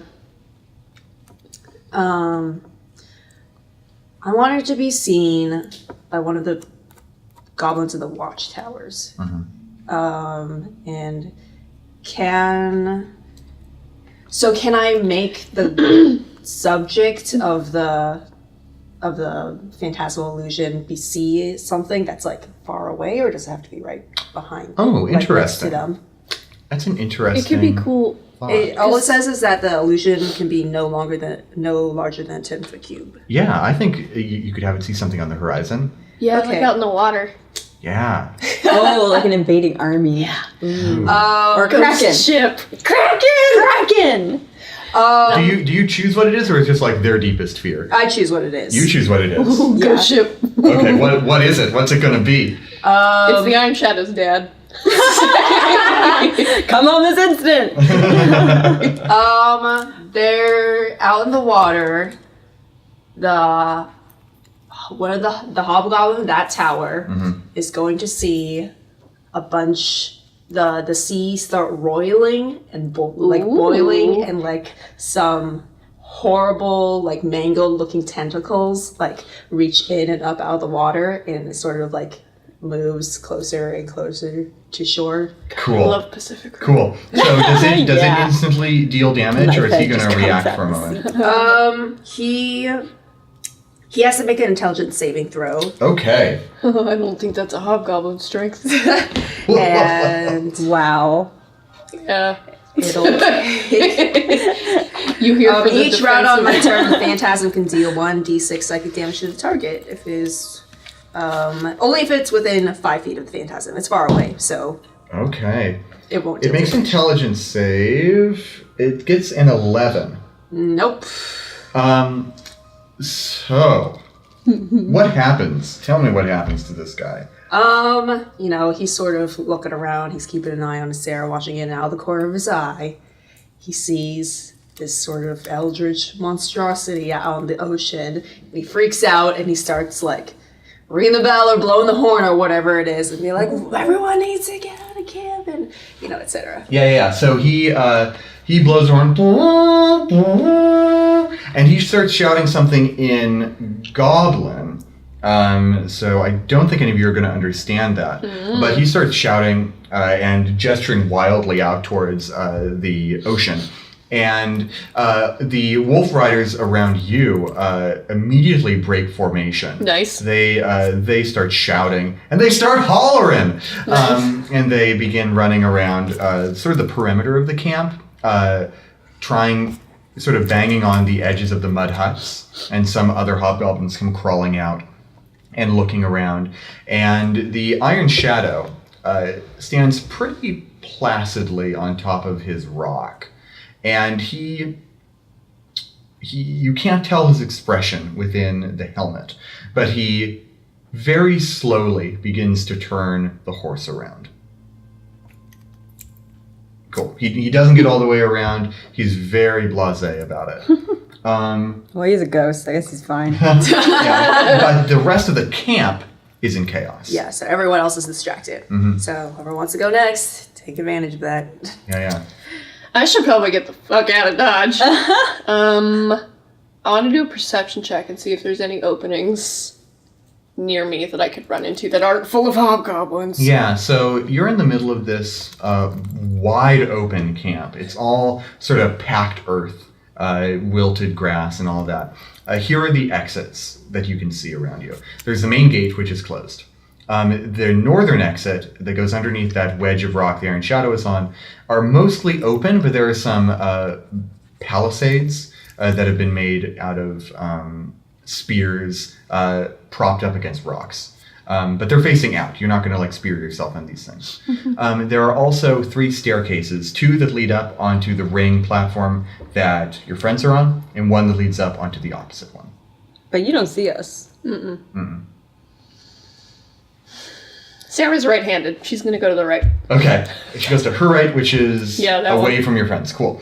So you run, and are you just going to use your action to dash, go as far as you can? I want to get up to the top of the ring where I think that prison cell is. 1, 2, 3, 4, 5, 6. Or at least, okay, Yeah. what I want to So- do to get out of Dodge is get behind that far sand dollar. Okay. Yeah. So you use your action to dash, and you rush behind that other tent or hut, and the hobgoblins that are running around don't seem to really care about you. They've got bigger things to worry about. Bigger fish to fry. Yeah, there's always a bigger fish. So yeah, you get behind that hut, and you see that it's just another short dash from there to the staircase. What's Tico going to do? Did you communicate to me what you were doing? Because I feel think like we talked about like an illusion before. I mean, I could just be like, hey, they're distracted because they think there's a big tentacle monster coming to shore. Oh, nice. Yeah. That's a good choice. Or I mean, that one guy does, and he told everyone else, and now everyone's like, there's a big tentacle monster. Oh, fuck yeah. But they probably won't see it, so Ghost will be up kind of quick. What do you want to do? I think, Magpie, where do you think your parents would be? They're definitely going to be in one of these things. There's one that's guarded. Well, the guard has just run down the stairs screaming. Okay. There was one that was guarded. Let's go to that one. Okay. So, which one was that? So you're here. Mm-hmm. She pointed at this one. Oh, fuck. Do you see me dip behind the tent, though? I mean, yeah, you're noticeable. Yeah, probably. Yeah, you're We have big a and green and bird's eye red. view Yes. too. Yeah. So. Yeah. I mean, we can just go release the prisoners from the closest ones. You think there's a prisoners in those too? It's a prison, right? Probably. Okay, so let's go down to the first one. Yeah. The one closest to us. This one? Yeah. So you duck around the wall and you open the door. Door is unlocked. Mm-hmm. And yeah, you do see a row of prison cells, 6 cells with iron bars. And 3 of them have occupants. 2 of them that are unoccupied do have a humanoid skeleton chained up by manacles to the wall. That made me genuinely sad. Grizzly and cheesy. The people in here, they look underfed. They look a little bit mangy, like some kind of skin disease has gotten to them, and some of their hair has fallen out in little patches. But they are alive. 2 of them are, one's a human woman, one is a male gnome, and the other is, they look like a tiefling, but they have a pair of wings. Exciting. Oh, sick. Like- Where'd you get those, dude? Like Rylock, yeah. And they are bound up in silver manacles. Interesting. Silver manacles. We're here to break you all out.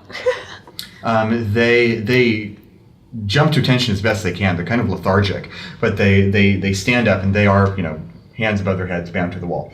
And they say, "Who are you?" In unison, it's creepy.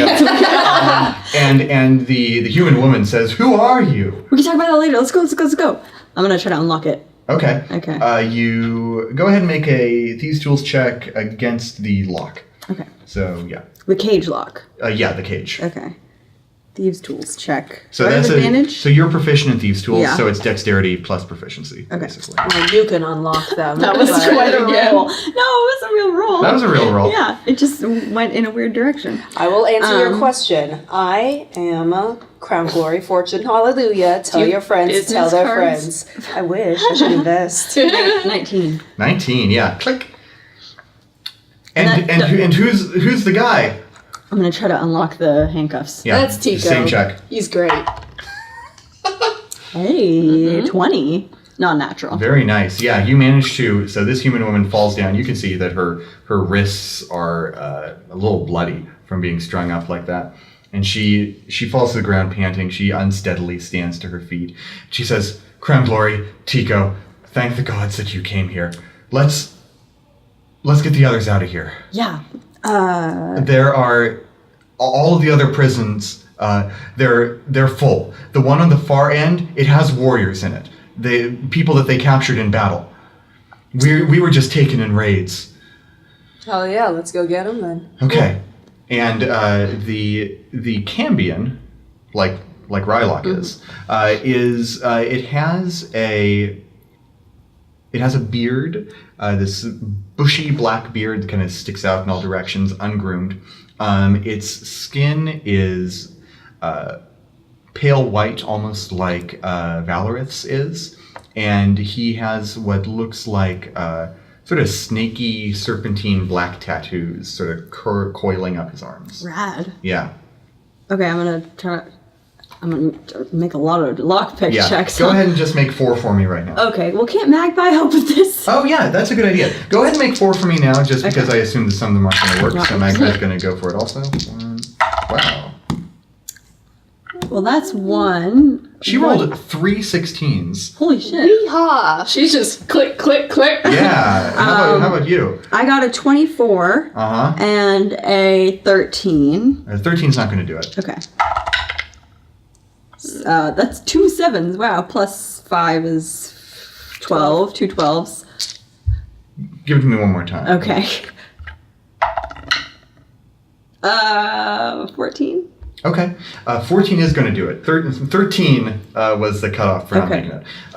So Magpie goes through and gets the gnome dude. You go through and get the Cambion, and they both fall down. The Cambion is trying to get his bearings. He has he has hooves for feet. His wings are just, they have little talons at the end like a bat, and they're trying to scramble and get a little hook hold. And he stands up and clasps your hand and says, "Thank you," and like this incredibly intense way, and then he immediately breaks eye contact and rushes off. Dip. That's fair enough. And the gnome that Magpie saved has a squeaky little voice and is just sort of chattering away. And Magpie's like, okay, let's go. All right. Do the voice, thank you. Joey. Well, thank you so much for saving me. It's very good that you got me out of this cage. Let's go. I regret this.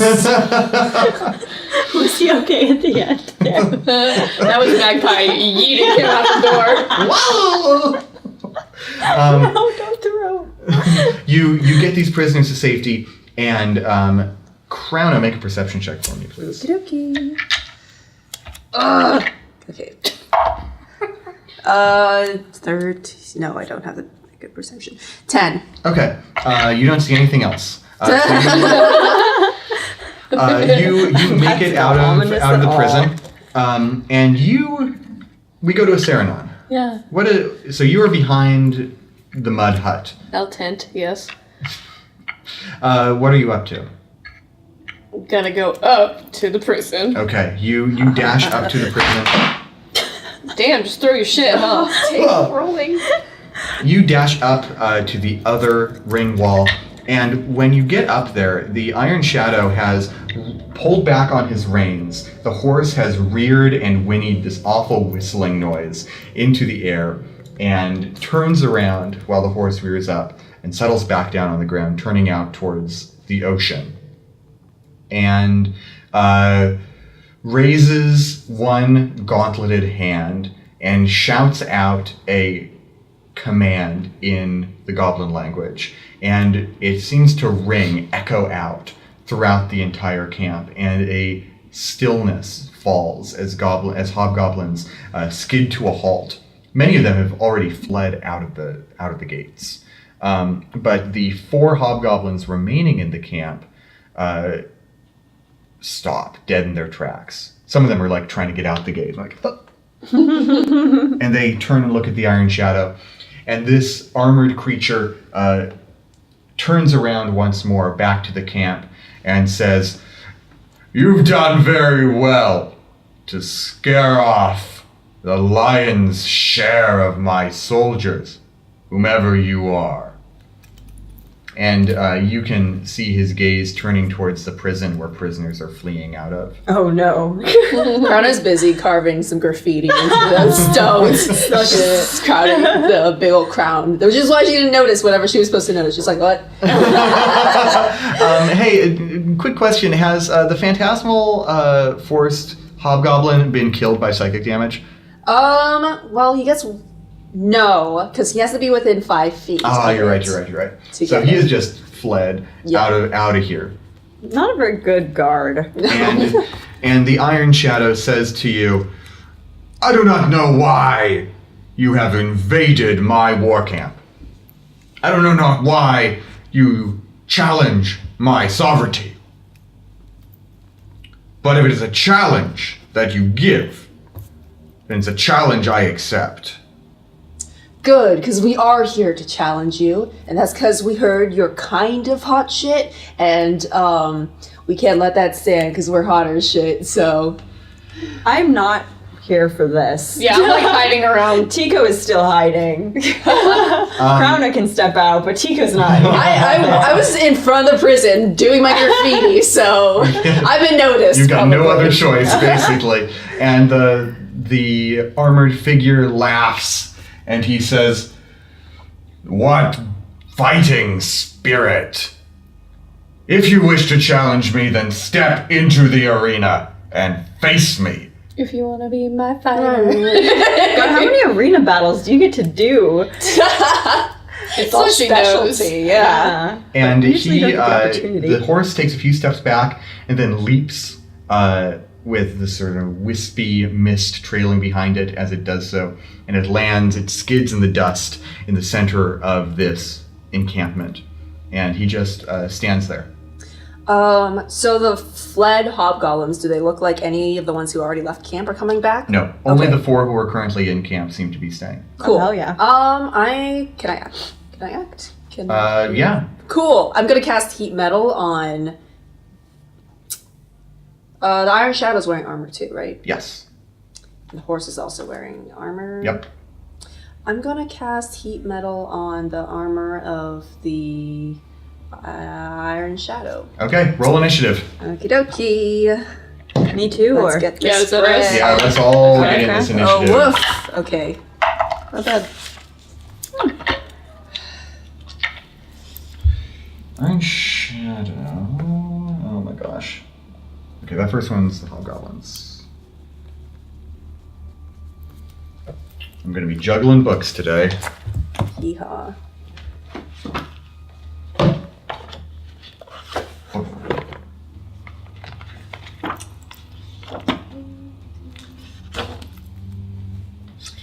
Oh, and since heat metal is concentration, the phantasmal force ends. That is just fine. They're all gone anyway. It served its purpose.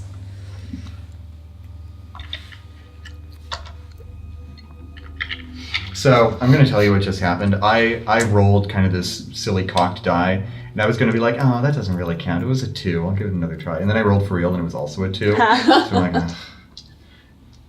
Even my semi-cheating didn't work. Yeah, it's punishment. It's karma. As karma. Okay, Crowna. Okay.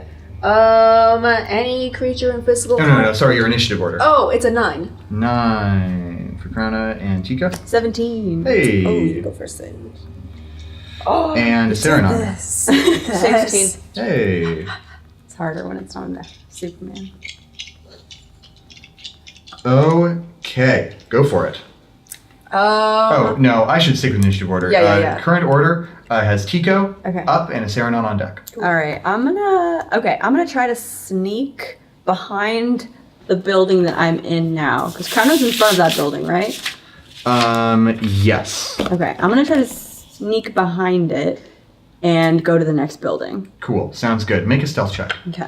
With advantage, use a battle distracting people. Okay. It's pretty good anyway. Yeah. That is 22. Very nice. Yeah, you slip behind that building, no problem. In Okay. fact, you could probably slip out to the front of it if you wanted to get in through the door. I do want to get in through the door. Cool. In that case, you will whoop, whoop, run around. You open the door, which is unlocked, and you find yourself in another cell block. This one, the scene is much the same as the first. There is a human man here. There is what looks to be a half-elf woman, and finally there is a dwarf with a big bushy beard, whose gender is unintelligible. Okay. Any ranged Unintelligible. fighters in here? It looks like there aren't any fighters at all. in Yeah, here. I mean, they don't have any I could weapons. use some ranged fighters. This big ass empty circle that we're fighting in. Well, we started out on the wrong side. Yeah. So, Cool. So a Saranon. Yeah, I'm gonna. So you're right here at the top of the stairs, prison, yeah. So I'm gonna get into the prison. Cool. You open it up. Yeah. You go on in, and inside there are 5 cells in here, and all of them are occupied. And you can see in here. There is Well, actually, first of all, there's a big stack of weapons and armor that have been that is in a chest that's overflowing with these things. There is an elf with deep brown skin. They look lithe to begin with, but you can see some ribs showing through the simple vest that they have on. There is a female tiefling. There is a metal dragonborn with copper scales that have begun to get a bit of a green patina on them. There is a human man with dark brown skin and a whole lot of unkempt black hair. And was that 4? Mm-hmm. And once more, there's a female halfling. Cool. You've got an action. Yeah. So I'm gonna walk in, slam the door behind me. Hey, I'm here to get you out of here.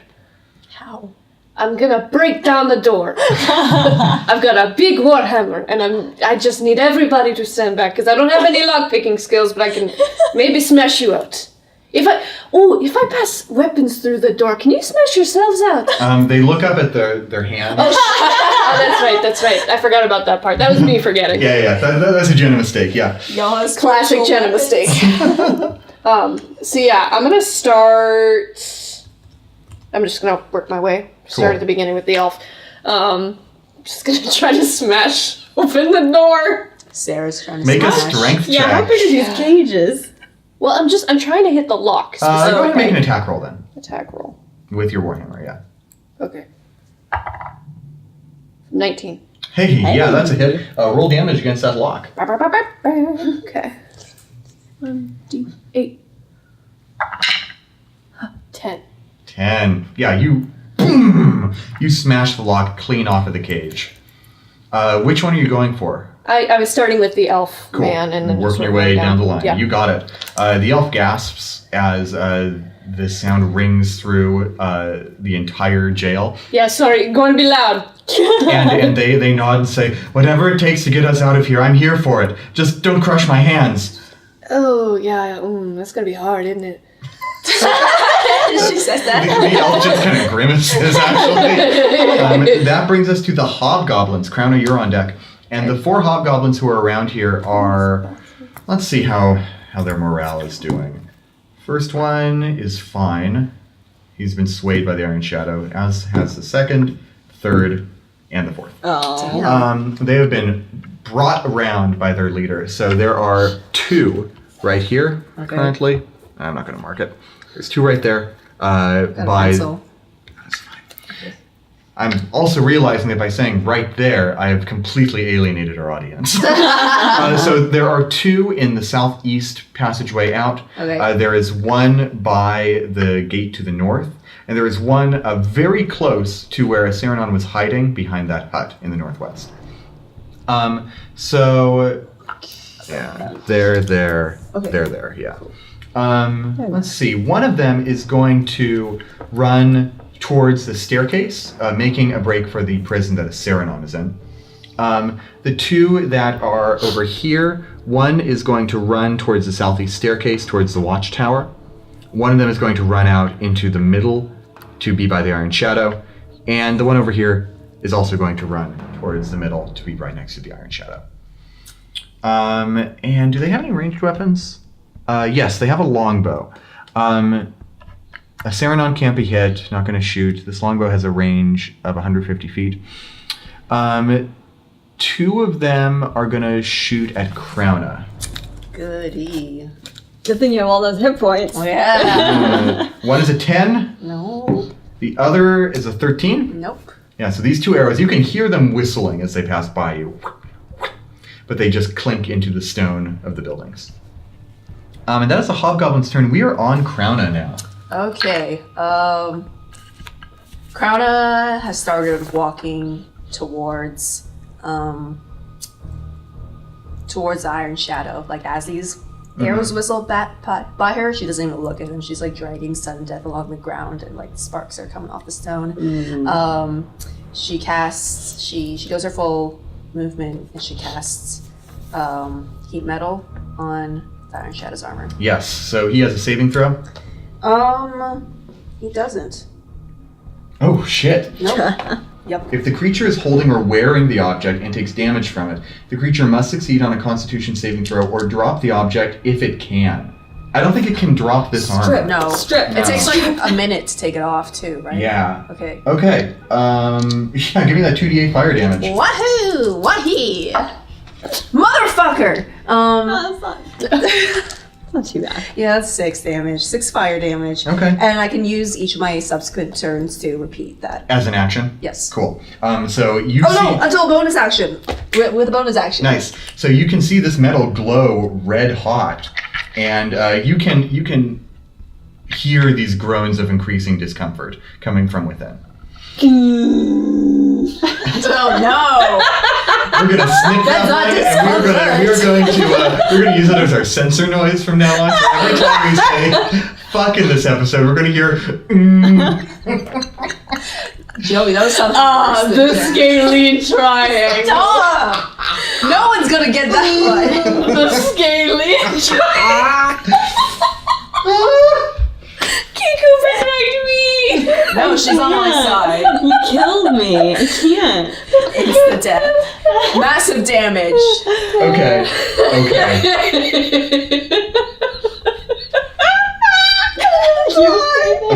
You okay? Not funny. You're just terrible. Yeah. Acknowledge. So much mascara in my eye. Give me a second. Oh no. Yeah. We're gonna take a break pretty quick, actually. Okay. And then we can reapply Like, and I'm get good. back to it. No, it's not. Okay. I don't need to put more in. It's too much in my eye. Oh. Okay. It is the Iron Shadow's turn at the bottom of initiative. Huh. And let's see. Crouna, where are you right now? She's right there. I was like here, right? You're in too deep in the No, fish. you were at that one, yeah. I was here. Uh-huh. Then. The stairs are like here, huh? Yeah. Or there's another set of stairs right there. Oh, okay. Yeah. I'll just. Cool. So you're at the top of the stairs? Yep. Awesome. What's the? Are these walls? That's Yeah, depth. those are just walls. Yeah. Oh, okay. That's depth, baby. I'll be by the wall. Just leaning casually. good. Yeah. Burn. Nice. Okay. The Iron Shadow is going to rear his horse. He's going to pull back on the reins of his horse and is going to run around in this pattern. So he's right Does the here. horse take damage too? No. Okay. Cool. I don't think so, anyway. And when he does so, he raises a hand and shouts, "I am Legion!" Oh, God. And 3 other Iron Shadows separate out from his body and don't begin like charging that. with him. It's because you talked about clones before we started. No, it's not. I had this planned all week. No, you and Kiku got some brain magic together.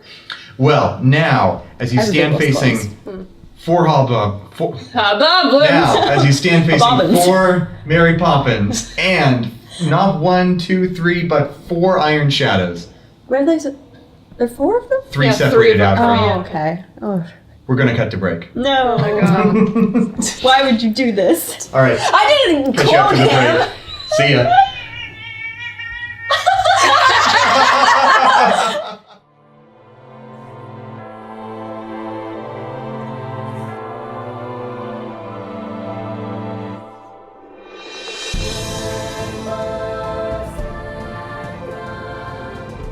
Hey there, welcome to the middle of the episode. Thanks so much for watching this far. It's a pretty cool fight going on today, huh? Before I let you get back to the show, I have a couple of things I want to talk to you about. Most importantly, our wonderful sponsors who help keep this show alive. I want to talk to you real quick about Kobold Press, because we're using a lot of Kobold Press stuff in today's episode. First of all, we have the Creature Codex. Now, the Iron Shadow is something I've tinkered with a little bit, but the core of this creature is a beast called the Ghost Knight from the Creature Codex. Now, the Ghost Knight is very cool on its own. It's got all sorts of spectral powers, and I decided to soup it up with some magical options from Kobold Press's Midgard World Book. Now, the Midgard World Book is a campaign setting book for their Midgard campaign setting, but it also includes some very cool magic designed for the DM to be the one to use it, not those pesky players, because this magic, void magic, blood magic, that sort of thing is a little too dark, a little too evil, a little too powerful to leave in the hands of adventurers. So I decided to throw some blood magic onto this Ghost Knight, onto the Iron Shadow, just like I did with Valorith. Perhaps you're sensing a theme. The servants of Lady Carnelian all have the power of blood magic. Anyway, this souped-up creature became the Iron Shadow, and he's been a lot of fun to play with this game. I think you will enjoy the way this fight turns out at the end of this episode. I also want to talk about Wormwood Gaming. As I've said the last couple of times, Wormwood has been very generous and given us a set of 6 gorgeous dice trays using their magnificent hardwoods. I've shown them off in previous episodes. Our cast loves them. They are really good, I've discovered, for rolling metal dice into. They make a really nice sound. You can hear it later in today's episode. And it protects soft, squishy tables from getting all dented and messed up when you roll those heavy, gorgeous dice into them, because they have that nice leather interior. So I just got to say, Wormwood, you're the bomb. Thank you so much for all your... So I just got to say, Wormwood, you're the bomb. Thanks a bunch. And now, our patrons. Thank you so much, everyone who has supported us on Patreon. Without you, really, this show could not happen. Your support means everything to me. So if you are one of the patrons who I played a patron game with as part of the special offer we ran in December and January, thanks so much for the awesome game. It was great playing D&D with you. If you're one of the patrons who hangs out in our community Discord and talks about the show, or talks about D&D, or talks about life in general, thank you so much for being there. It's awesome to hang out with you. And if you're just a patron who throws a couple of dollars our way every month, 1,000 thanks to you.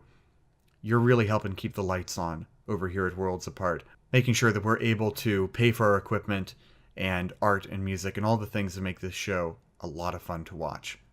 So once again, patrons, from the bottom of my heart, thank you so much.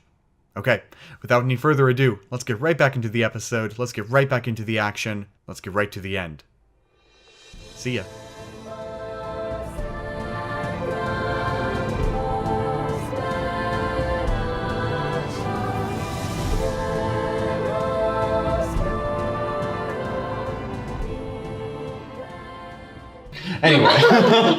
Anyway, we're back.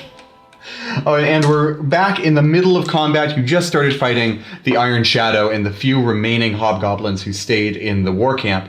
We've had 1 round of combat already. His armor is currently red hot, searing his insides. That will make it harder for us to hit him. I mean, you don't gotta hit him with your fists. Were you gonna do that? I'm a dagger boy. Yeah, but you don't gotta touch him with your hands. You're a dagger man. I'm if it's that hot, I just feel like I'm not gonna get that close. That's reasonable. Okay, so we come to, I believe Tico is top of initiative. Yeah, Tico. Mm-hmm. So you're over here at the other prison, and it's actually going to take a little while if you want to undo all of these manacles. Every one of these lockpicking checks is going to be your action, so it's going to be a full turn for you to do these things. I'm going to address the folks and say, I'm going to free all of you, but does anyone have any magic or fighting ability? Before I free all of you, does anyone? And which one of you deserves freedom the most? And they sort of all look between one another. Some of them shake their heads. And was the Dragonborn in your tent? Yeah. The Dragonborn's in your tent. I have all the fighters. Yeah. I have a dwarf. And in your inventory, I can see it. and the dwarf actually looks at you and says, I can cast magic. Can you really? I can do it very much so. I'm not even going to do an inside check. Tico believes him immediately. Right on. Because we got the hobgoblins, we're fighting them outside, and I don't think we're going to last very long without help. If I let you go, can you go out and help? I'll do what I can. All right, thank you. I'm gonna try to unlock it. Do I only unlock the door on this turn? Go ahead and go for both locks. Okay. Yeah, go ahead and roll 2 checks. Nice. Yay! That's 17 and 19. Very good. Those both do it. So you go through the door. You go for the manacles, and the dwarf hits the ground, rubs his wrists, and says, "Thanks, boy," and bump, bump, bump, bump, bump, bump, I'm a man. bump, and runs out of the prison. All right. Saranon, you have just smashed down the door to the elf prisoner's cell, and the elf has just said, "Please don't smash my hands." Yeah. So the way the manacles are set up, it's wrists on either it's side. Like the elf is hanging about 6 inches from his wrists. Is there a point where the 2 chains come together? Ooh, that's a good question. I hadn't thought of it that way, but I kind of like that more in my head. Okay. Yeah, there is a point about 8 inches above their head where the 2 chains come together. Okay, I'm gonna hit that. Cool. Make an attack roll. Good luck. 15? Hey, yeah, 15 will do it. Nice. And roll damage on those chains. Okay. There's my D8. 7. Okay, so boom, you hear one chain snap, and the elf's hand goes free. And one chain is a little battered, but it's still hanging. So the elf nods, "Yes, thank you." And so this other hobgoblin that was rushing up towards the Saranon's area is going to run up the stairs and push open the door. Can I kick it closed as a reaction? Roundhouse kick. No, you were too far away from the door. Can I throw my warhammer at the door to close it? It's not a reaction, that's a full blown attack. I don't know. So he slams open the door. Can I just yell no? Yes. No! And the hobgoblin, make an intimidation check. I'm good at those. Never mind. That was a natural 1. It's like, no! Cute. And shing, draws his longsword, and that's the end of his turn. Okay. in the doorway? Yeah, he's in the doorway, but that's like a full 10 feet away from where So Sarah did the is. door open out or in? Out. So towards him. Yeah. So you couldn't have kicked it back, closed it. I guess so, yeah. Kick it back or more open. Just kick him in the face. And so the reaction. fourth and final hobgoblin is going to run up these stairs and is going to be just a couple of stairs down from where Crouna is. Ruh-oh. And he has got a sword drawn and just kind of looking at you.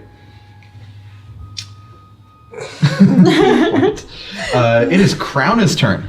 Okie dokie, I'm gonna go down the stairs and hit the hobgoblin down there with sudden death.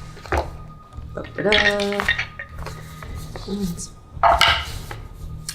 Okay, 6, 5. That's a 12 to hit. That is not going to do it. Boo. Okay. Sudden death just clangs off of the heavy armor. Okay, I'm gonna use my bonus action to do another 2d8 of fire damage. Yay, that's 9 fire damage. Nice. And that's the end of my turn. Cool. You see all 4 Iron Shadow's armor glow sinisterly. And it is now the Iron oh god, I Shadow's forgot turn. there were 4. He's a whole boy band now. He's One Direction. So we just have to break him up. Yeah, which one is the Zayn? That starts the domino effect. Which one's the Harry Styles? Because that's what we have to watch out for. Is he like a backstabber? What's going on He's here? the only one who's irrelevant anymore. Okay. Oh, that is true. Damn, we're just dunking on One Direction in here, huh? Wow. That's the only thing I know about One Direction. And now Zayn and Harry Styles. the Iron Shadow is going to draw a battle axe from his back, this big 2-headed axe. And he is going to hold it up in the air, and he's going to chant another incantation. And For the power of honor of Grayskull. 2 additional identical battle axes are going to appear around the phalanx of horsemen. Just sort of wait, floating what? in midair. Do the other horsemen have axes also? Yeah, so they all look identical. They've So all there's raised 6 their axes right now. And 2 of them are just sort of floating off in midair. And he is going to continue his ride around, so he's now towards the main gate. Maybe he'll just ride away. No, we have to kill him. It is now Valorith and Magpie's turn, and let's see. Valorith has her sword and Mace. Oh yes, you're right. Well, she's got a rapier, but yeah, she's got her mace, and she is sort of between these two prisons. That's where Valorith and Magpie both are. And she's gonna run over towards Crouna, run up towards you, sort of shoulder to shoulder. She's got the mace here, and she says, "Sounds like you could use a little help." Yeah, it sort of just made a louder ringing sound and then bounced off. So if you want to bludgeon him, go ahead. Yeah, so she's gonna raise her mace, and the hobgoblin raises a shield and just mace bounces off of it. And she takes a step backwards and she says, "Some friends you've got, what are they doing hiding from this fight?" Good question. We can make some good percussive music here, though. We take turns whacking him. Magpie is going to take a step forward, and she is going to take off that bladed gauntlet she's got, or the bladed hoop, and she's going to throw it like a frisbee at one of the archers down in the middle. Man, that's going to miss too. It's going to catches it. And she looks at you and says, these guys won't take a hit. And now it's the prisoner's turn. A dwarf has just run from the prison cell you opened, Tico. And this guy is going to run towards this southernmost staircase where a hobgoblin is running up. And bum, bum, bum, bum, he trundles towards it. And he is going to try and slide right past the hobgoblin and run down the stairs. That's the third 8 in a row I've rolled. Would you believe it? Not great. No, not good. And so he runs by, and the hobgoblin looks at him as he passes and raises his sword and takes a swipe. Ooh. This unarmored prisoner and strikes. Oh no, I just killed this dwarf. Oh no, and I rolled max damage. Oh no! And the dwarf takes 9 damage as this hobgoblin just runs him through. And he goes, "Oh!" And you just hear this sort of wet as the dwarf's body rolls down the stairs. Dead? Uh-huh. You killed him! No! And the hobgoblin takes his sword back and makes a sort of noise. He didn't even get to cast any magic. We never will know if he actually could. Tico, you have innocent blood on your hands now. Tico didn't see any Tico of this. didn't see it, and you better protect him. It's okay. I don't think Crown made the connection. Will make the connection that Tico sent to them. Well, what else would? I don't know. Just running out. Just a random naked dwarf running. Why is he naked? I mean, he's unarmored. That doesn't mean naked. I'm unarmored. In Tico's imagination, he's naked. Tico imagines everyone in their underwear to fight his anxiety. It's gotten so bad that he can't imagine them out of in their normal clothes anymore. Were you about to say out of their underwear? Yeah, I realized that wasn't quite what I mean, also, yeah. Everyone's a never nude. But also never dressed. It's a horrible purgatory. The elf prisoner that you have half freed, Saranon, is just sort of like dangling, just kind of yanking that chain. It is. Oh, hi. I'm genuinely so upset over that dwarf. No. It's okay. They'll live on in your memory. We didn't even ask him his name. And now you'll never know. Maybe he has his wallet on him. You better check. No. He has 14 grandchildren. And also 14 gold. Thank you very much. That's Boyland. I think I'm going to. How far away are they from me? What's that? How far away are they from me? If I'm in you're this out of that building, prison, they're here? there's a hobgoblin that's like 20 feet away from you. Okay, but if I go there, I'm gonna see some You're shit. gonna see the dwarf. If you go over there, I mean, it's probably your whole turn to get over there. Okay, then I will go towards the one that killed the dwarf. Okay. I'm gonna run. Try. Can I sneak and run? I'm gonna put on my cloak. Okay. That's an action though. Cool. Naruto run. And then I'm gonna run and sneak. All right. So- With your cloak up, I think you can run and sneak, but it will cancel out the advantage that you've got. Just going to Okay. be a flat check. Alright, so I'm just gonna. Okay, 17. Yeah, the hobgoblin does not see you. All right. So you were sort of lurking by the watchtower, ready to strike. Cool. All right, that brings us to a Saranon. Okay. So I'm still in the cell with the elf. The hobgoblin has just burst through the door. Mm-hmm. So what I'm going to do is with my action, I'm going to strike at the other half of the chain, try to get the elf down. Cool. Okay. Oh, that won't do it. That's 7. No, that's not gonna do it. But it's not bad enough to smash the elf's face in. Well, I was aiming for the chain. I'm not aiming for the wrist. I mean, yeah, that would have been if you rolled really bad. Okay, and then do a strength check. Not to break a chain. Well, The elf's a little bit. weakened it. The elf's a little bit wiry. Okay. okay, and then with my bonus action, I'm gonna cast spiritual weapon, Oh, very nice. and I'm gonna send it out and hit that hobgoblin. Okay. Yeah. Fuck. God, I'm bad at this. Melee spell attack. Yeah, that's like a 9. No. No, baby. The But hobgoblin at least just I have it blocks out with the now. sword. Yeah, it's out there. It's out in the world. It's the hobgoblin's turn. 2 of them. One is going for Crouna. One is going for Valorith with their swords out. That is a 8 to hit Crouna. Ooh, that's really good on Valorith, though. That is a 21. She's not doing a great job of proving herself to us. She's been hit once. That's bad. No hits. Yeah, I'm one more than any of us. Yeah, she's wearing all that armor. What's it good for? Yeah. Not sneaking. Not climbing up walls. Nothing. Valorith's going to take 17 damage from that blow. Ooh! What kind of fucking hobgoblin? These hobgoblins have martial advantage, which makes them more powerful in a phalanx position. Whatever. When they when they're flanking, they deal serious extra damage. Oh, because of moral support. Team support each they're other. best friends. Yeah, they're just like draft horses. Which is why they all need to die together. Yeah, Valorith takes the Yikes! She's got this big bloody gash on her shoulder. Oh, that wasn't that good. Yeah, no, not really. You sure that armor isn't impeding you? No, she just bites down on her cheek. No, I'm fine. Okay. And let's see. There's one going for a Saranon. It's gonna roll a nat 1 to try and hit you. That don't do it. Swoops. We're both just missing each other. It's a goblin slap fight.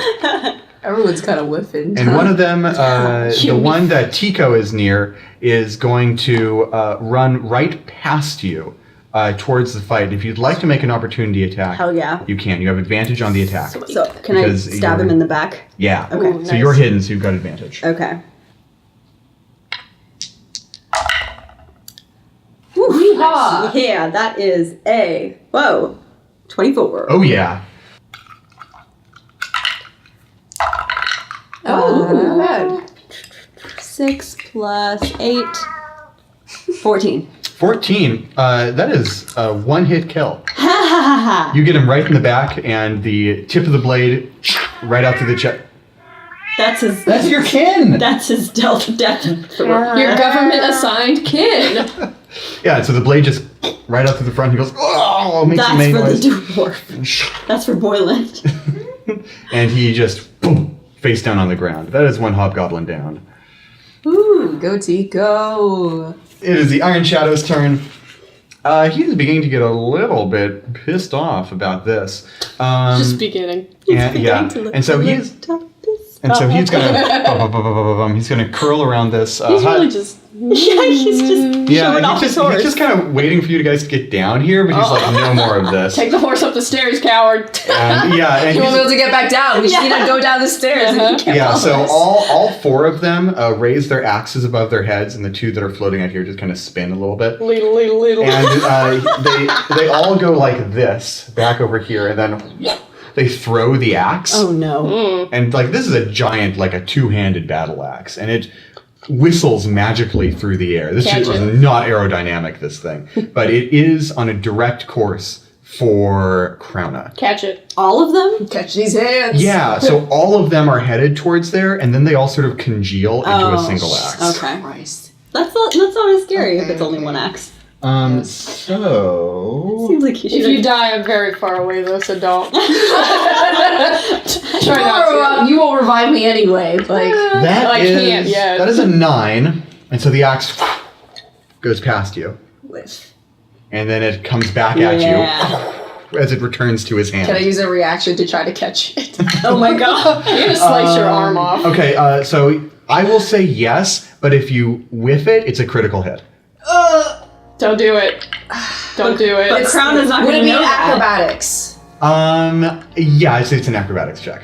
And you also, Crown does not know that if she whiffs it, It's an gonna be a acrobatics check. critical hit. Well, I think Krona knows that if she opens herself up to get it, it'll hit her real hard. So it's going to be an acrobatics check against the attack roll that it makes to hit you. Don't do it. Yeah. Don't. All right. Ah, I love it. Go High big or go stakes. home. Can't watch. I don't like that. That's a 19. No, It's a thank 4 on the die Ah! for 10. Yeehaw. Dude, what do you do if you catch it? you. You eat it. So you drop Valorith's sword to catch this two-handed thing. And you put out both hands and you hop a little bit to get in position to catch it. And in midair, about 12 inches off the ground, you go, whoop! You catch it in both hands and it spins you around once in midair, yeah. and you land on the ground. Hell yeah. Wait, what if he can recall it? You're just gonna. All 4 of these ghost knights just sort of look at you in disbelief. They look back at their hand and back at you, It's supposed to be here. and just raises the gauntlet and shouts, "Damn you!" Yeah, not only are you going to catch these hands, but these hands can catch anything. Okay, Chico's gonna break stealth and be like, woo! Now I see him and shoot it, and everybody looks. Where is it? It is Valorith's turn, and Valorith looks at you as you grab the axe and goes, "Holy shit! Damn!" Yeah, I don't know. It's a showy stunt, right? It's the sort of shit I used to do all the time. I kind of twirl it around. And that's why you like a don't fuck sign us. spinner. Roll for slicing. You are not trained in the art of twirl. And It's true, I'm not proficient in that. and she nods and she smiles and says, "All right, let's actually do this then." And she's going to take a big old swing with her mace. I just remembered that she has 2 attacks. And that's going to be over 20. That's going to hit the hobgoblin, and she is going to divine smite on this attack. Ooh, sexy. Yeah, so it's going to be... Can she divine smite without her Mhm. divinity? Yeah. Alright. She's a paladin. For... Yeah, but she doesn't have her connection. She's just kind of being like, "Hey, you up there? Lend me some juice." And they're like, nah. Maybe little. It's all within this power. All of And so my she's juice gonna- is inside of me. Boom! And she's just going to cave this hobgoblin's head into his torso. Hell yeah. with this Stupid blow. buckethead. And there is a flash of the same blue fire that is coursed across her face, leaving this scar around her mace as it just hits the hobgoblin. You And better not burn up my mace. and it dissipates, and the hobgoblin has still kind of got these little bits of flame clinging to him, and he tumbles down the stairs. Is he dead? Mm-hmm. Oh man. Nice. Ooh. Crispy. Yeah, that was like a 16 damage blow. That guy's Finally, got some nothing good left. fucking food.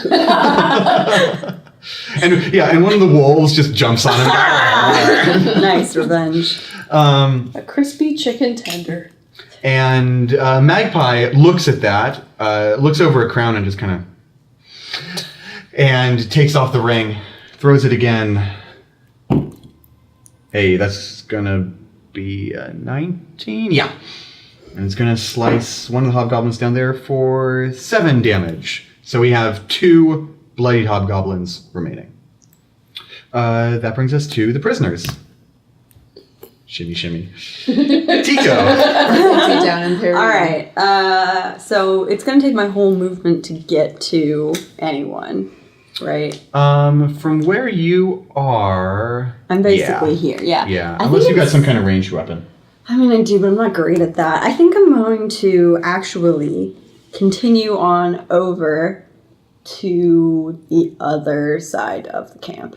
Okay. So you're going to run down the stairs past Dead Dwarf? Yeah, however far it gets me. Cool. So you run... Oh, and I'm also going to have a terrible moment when I see that dead dwarf. Yeah, so you run down to the bottom of the stairs and you see this dwarf dead face down in the muck.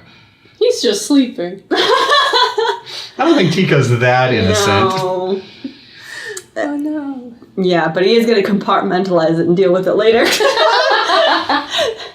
Tico's Like a relatable. This is a problem for future me. And you continue running and you make it kind of to the middle here where the Iron Shadow was before. Cool. To the middle of Padme's forehead. All right. Cool. So you see the Iron Shadow himself about 40 feet away right over here. Okay. Very good. That's a Serenon's turn. I'm gonna try the same shit again. I need to get this elf free. It's Yeah. a matter of pride now. Go for it. Let's try the blue dice. Fleetwood Mac is playing in the background. Okay, I thought that was a 5. Okay, it's a 19. Yeah. Roll damage. This chain is already 7 damage in. I can still hear you say it. Okay, but that's about never breaking the chain. Yeah, that's why. It's been playing this whole time and dealing with psychic damage. So I'm credit to it. 8. 8. Yeah, you break through the other chain. The elf falls to the ground, pants, stands up, and puts a hand on your shoulder, kind of clammy, and says, "Thank you so much." Yeah, I gotta go fight this guy real quick. Okay. And the elf kind of looks over towards the cache of weapons and gets their next move all planned out. Yeah. Cool. And then bonus action, spiritual weapon. Let's do the blue one again. That one worked. What are you? Ooh, nice. Cool. You cleave into this guy. He is bloodied. Wait a second. What am I doing?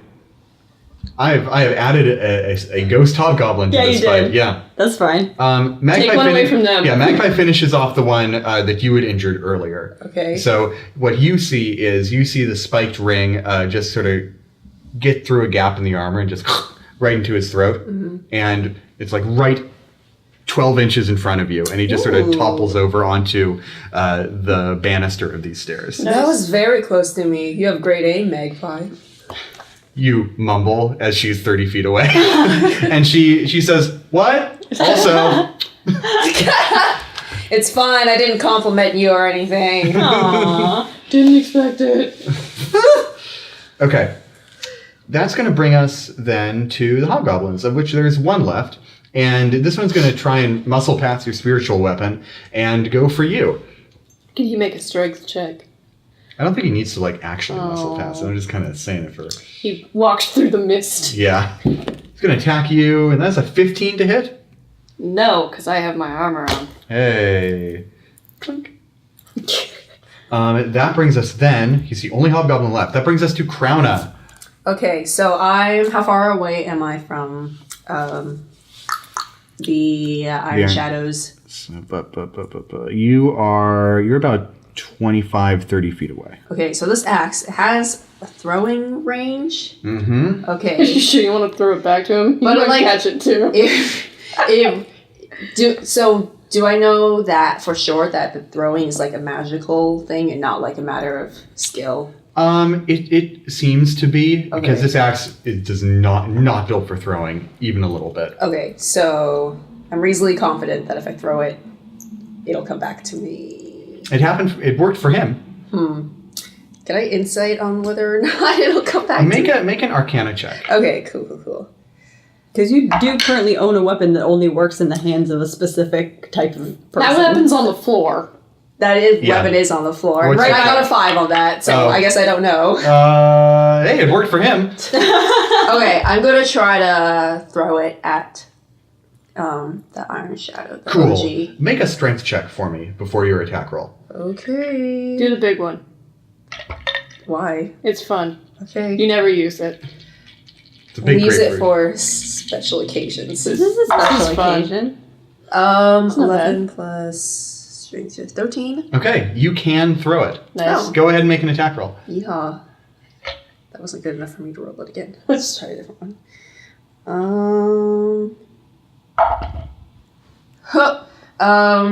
Is that since it's throwing, is it strength or is Yeah, it? use your strength. Okay, cool. So, and since I only use one. 12.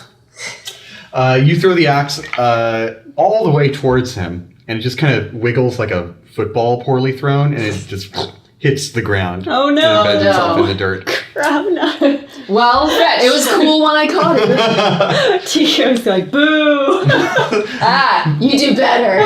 Judgy. Valorith, who was very impressed, sort of like nods and looks at you and says, Yeah, this is kind of the whole dichotomy of my whole personhood. You're gonna have to get used to it if you. she like puts one hand up over her like big Prince Zuko scar and says, the catch was pretty cool. All right. Anything else you can do, Krona? More fire damage. So Yeah. I can do. And hey, now he has to go pick up his weapon, right? Mm-hmm. 10 fire damage. Oof. This is really adding up. Yeah, it is. Nice way to set things on fire. Yeah. Yeah. Okay, it is the Iron Shadow's turn, and he just scowls at you as far as you can tell through that big helmet. And You're gonna have to get down off your little horse. he Your little unsheaths horsey? a lance from his back cool. and sets it for a warhorse charge. And all of the Iron Shadows are just going to right up that staircase. Well, now they can't get back down. Is that horses or is that cows? Why not both? It's definitely cows. It's definitely cows. Okay, but what are horses but, like, skinny and scary cows? Why are horses scarier than cows? Cows have so much more mass and they have horns. Cows are make so milk. Cute. Horses make nothing. I mean, They do not contribute to capitalism. They do make milk. That is the thing they do. horses? Because They're mammals! Oh, I don't like this. Lady horses make milk for the little Then horses. why don't we drink horse milk? some people do. You want to ask that question one more time and think about what you're saying. We can drink cow milk, And goat milk. but why not horse? People Because do we drink don't horse want milk. to. Some people do. Is it nasty? I hate this. Okay. It's different It's from- nasty We're conceptually. gonna talk about this later. It's nasty as in, like, you're a sex pervert if you drink horse milk. No. This is all The getting first cut. cow drink milkers. This is all getting cut. Horses are more valuable for other things besides like their dairy products. Yeah. And also, I think a lot of horses that we use are like either like they don't have kids, so they don't make milk. Yeah. Hey, anyway, this evil ghost. We're gonna talk about this later. So they are charging right at you, Krona. Oh no! I'm so scared. So they can all fit up the stairs? No, they're definitely all just sort of like phantomly floating around an area. Oh, but the main guy has to Yeah, walk upstairs. Okay.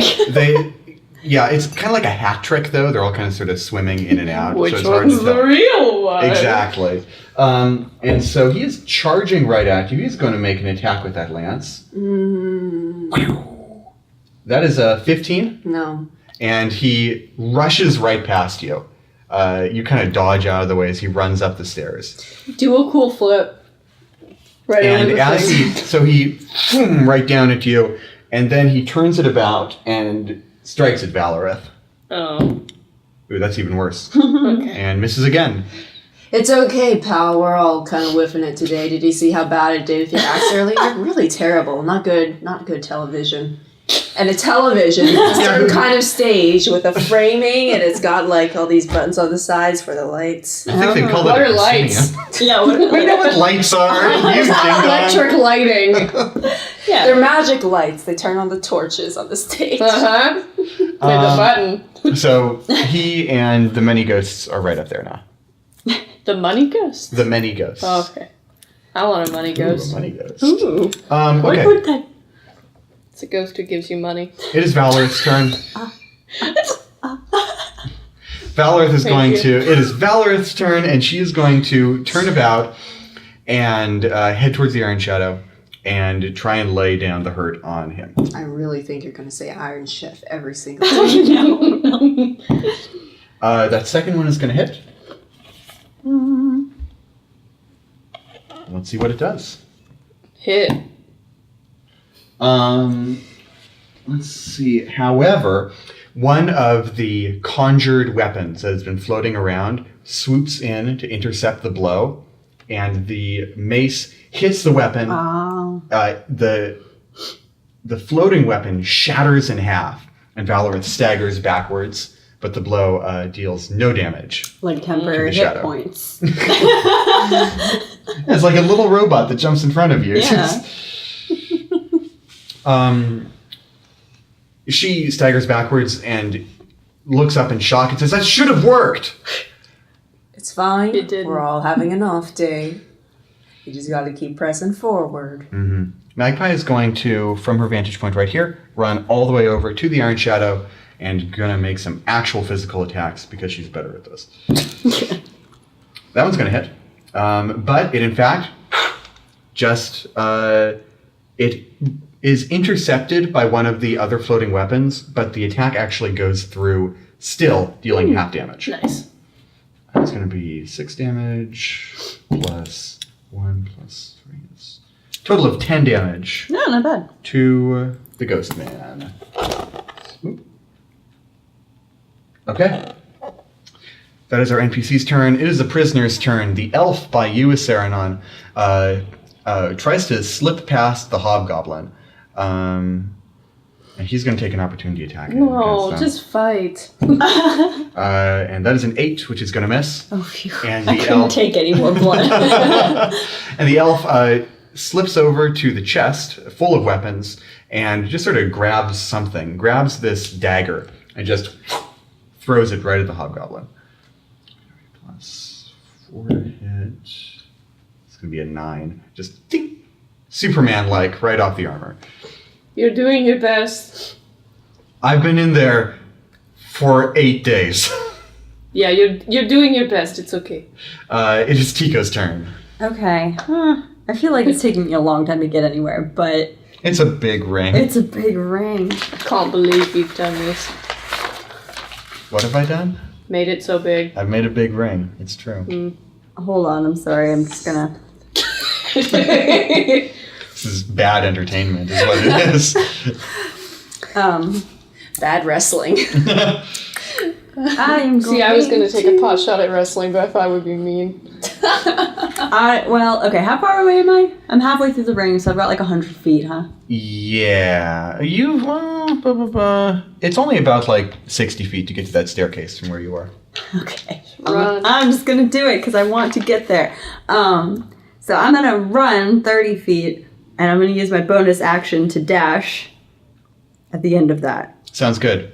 And you can use your other action to dash a full 90 feet in total. Yeah. So, yeah. Normal movement, action dash, cunning Naruto action, movement. dash. Yeah. And you actually make it up to the entrance of the jail that Saranon is in. Heck yeah, and I see the hobgoblin, Mm-hmm. and what I'm gonna do is just be like, hey! And he turns around. What? Stop it! Make an intimidation check. Please, I want you to roll a natural 20. It's way more intimidating than Sarah's no.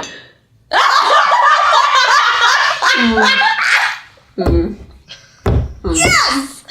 Yes! Oh, this is perfect. Nat 1. Did you both roll nat ones on it? This hobgoblin is one tough customer. We're both like, hey! Stop it! My girlfriend, come! Tico, sweaty, out of breath, panting on his knees. Stop it! He's still in the Naruto pose, which, like, He just ran 90 feet in 6 seconds. Upstairs.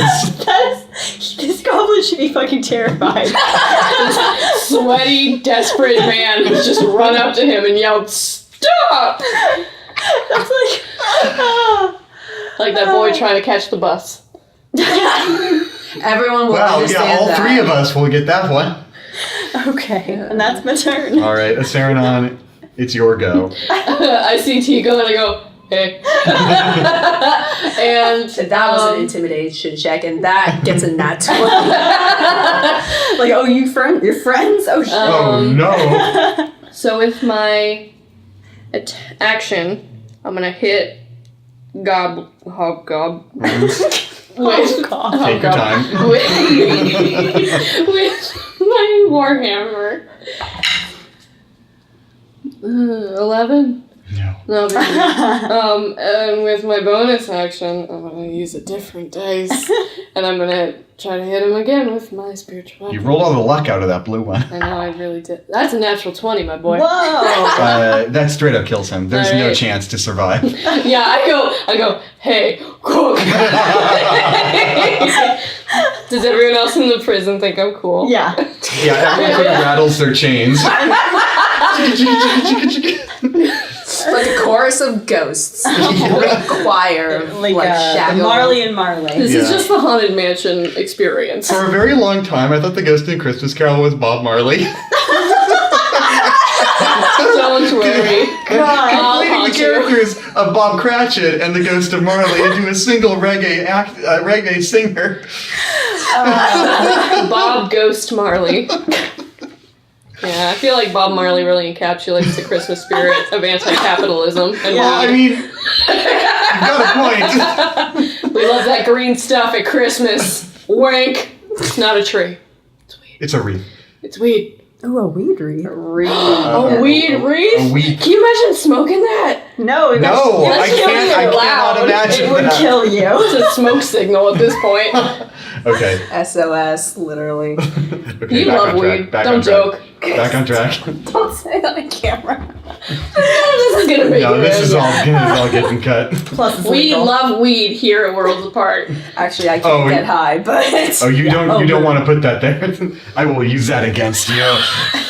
Just in the commercial break. We love weed. We are sponsored by Weed Apron. Can we keep going? Green apron. Green leaf apron. Eat fresh. The hobgoblins have been eliminated by your weed jokes. Thank you. I'm going to take that again. The hobgoblins have been eliminated by you and your axe. My ass? Yes. Crowna, it's your turn. Kills. Okay. So, It's a rowdy group. motherfucker is like right here, right? Yes. Okay. Yeah, he's about 10 feet behind you. Okay, just gonna turn around. The sword is on the floor.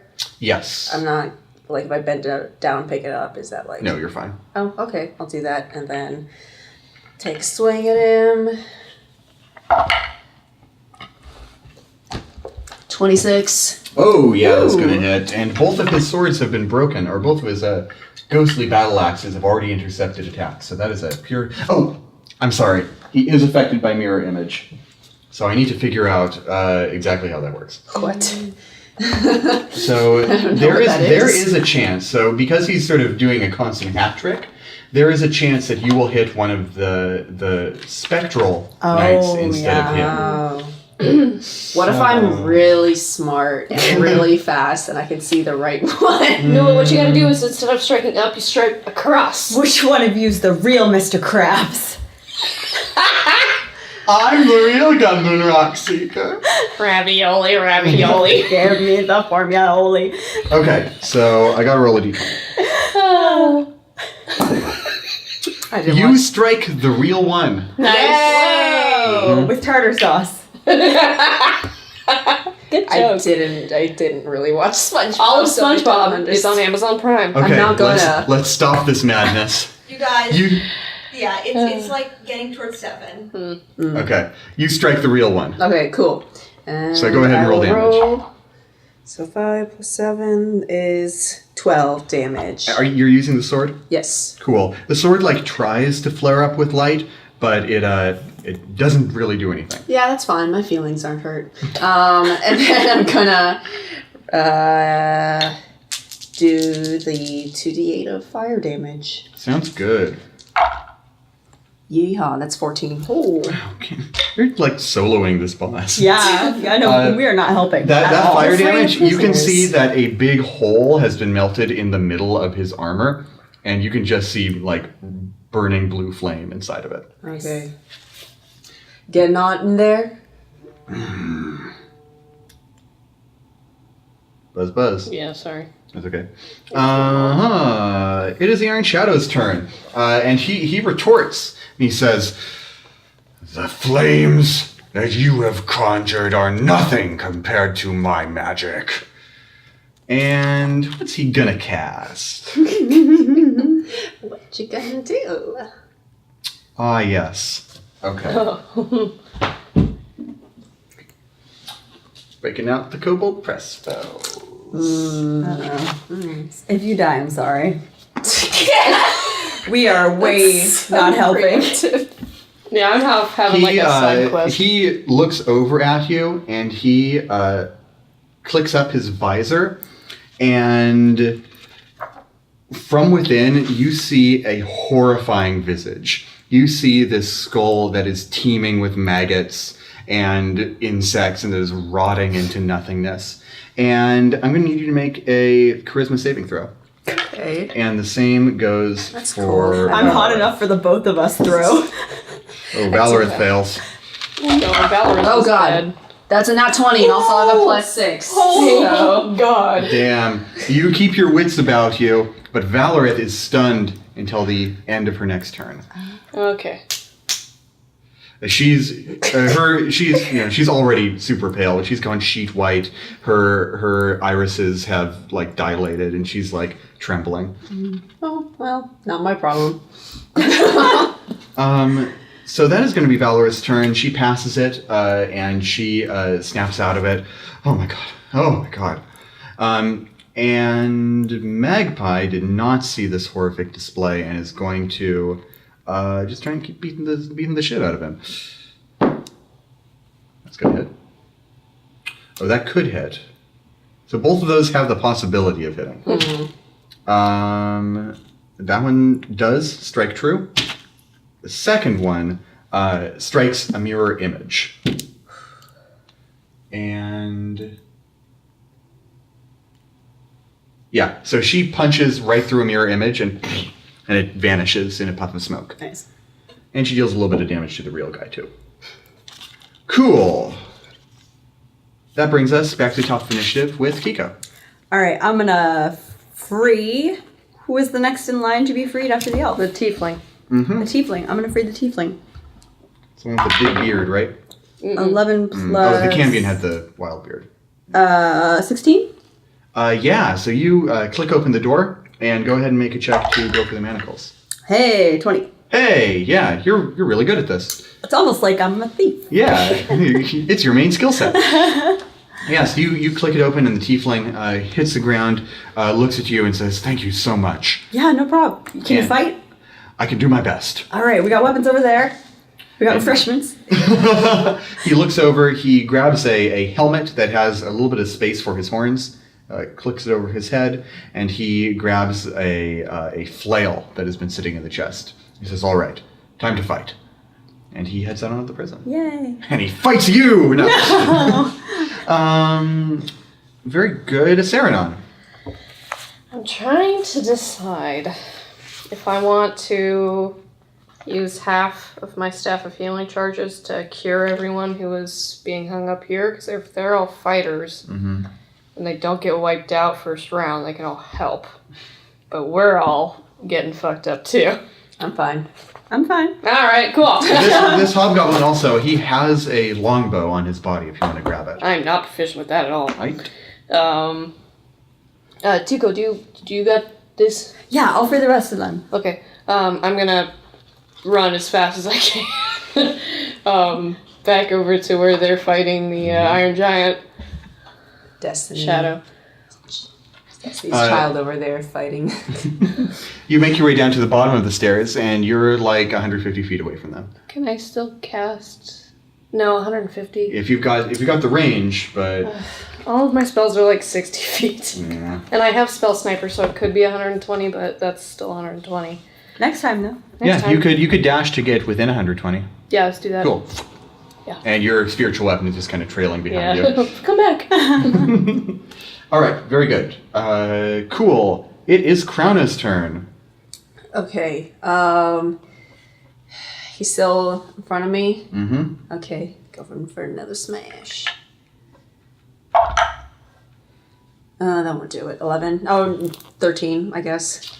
Hold on. I gotta check mirror image if it's every attack or if it's just the ones that would normally hit.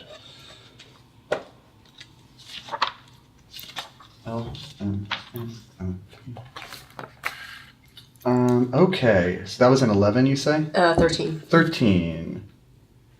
There's 2 remaining. No. Okay, so it just misses. Okay. And then I'm gonna use my bonus action to deal another 2d8. Whoa. 11 fire damage. Hell yeah. Wow, this guy's getting toasted. You can see the armor is just kind of melting into this weird, twisted shape. Cool. It's an art piece now. Yeah. This is basically what Astrid did to a Dark Knight in like episode 2. Except it was with a giant column of flame, basically. Okay, so from there we come to the Iron Shadow, and the Iron Shadow, who is in melee with you, is going to retreat 5 feet, provoke an opportunity attack if you'd like to. Yes, I'd love that. Valorith. That's a 24 to hit. It is a true hit. And that's 10 damage. Okay. Valorith is intercepted by a mirror image and destroys it. So there are only 2 left. I thought there were only 2 left before. Well, there's the real guy and 1 mirror image left. Okay, there are only 2 of them left. Cool. That was pretty unclear.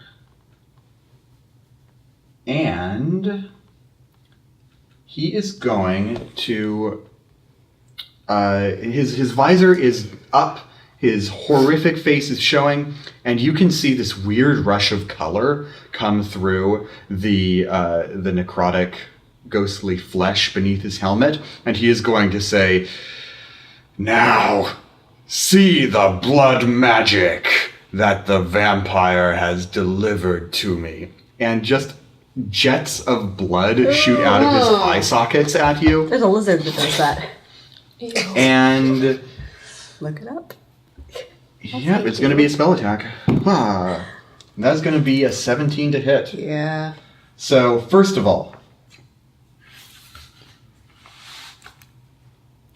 you take 6 necrotic damage. Okay. Second of all, this is a traumatizing experience.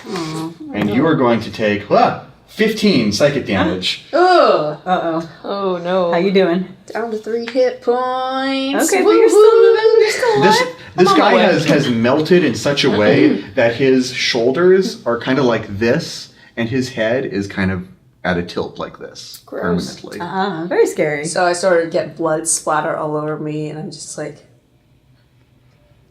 Yeah, basically. I like how Valorith was so horrified the first time, but now she's like, yeah. Well, That was fine. see, the thing is, Valorith can cast that spell. She just chooses not to very much. Yeah, because it's nasty. Yeah, like it's like Traumatize it's everyone. just not fun, frankly. Yeah, because you've seen her blood magic before. It almost got you. That's true. So okay, she's gonna take that mace and she's gonna make 2 strikes at the dude. That will hit, but it is intercepted by the last mirror image. She strikes through it. Second attack, that is gonna miss. So she's gonna say, "All right, Krona, there's 1 left. It's all you." It always has been. Magpie is going to do her best, but none of those are going to hit, unfortunately. So yeah, she's going to whiff a couple of attacks, and she's going to look to you and say, "Yeah, I guess it actually is all you."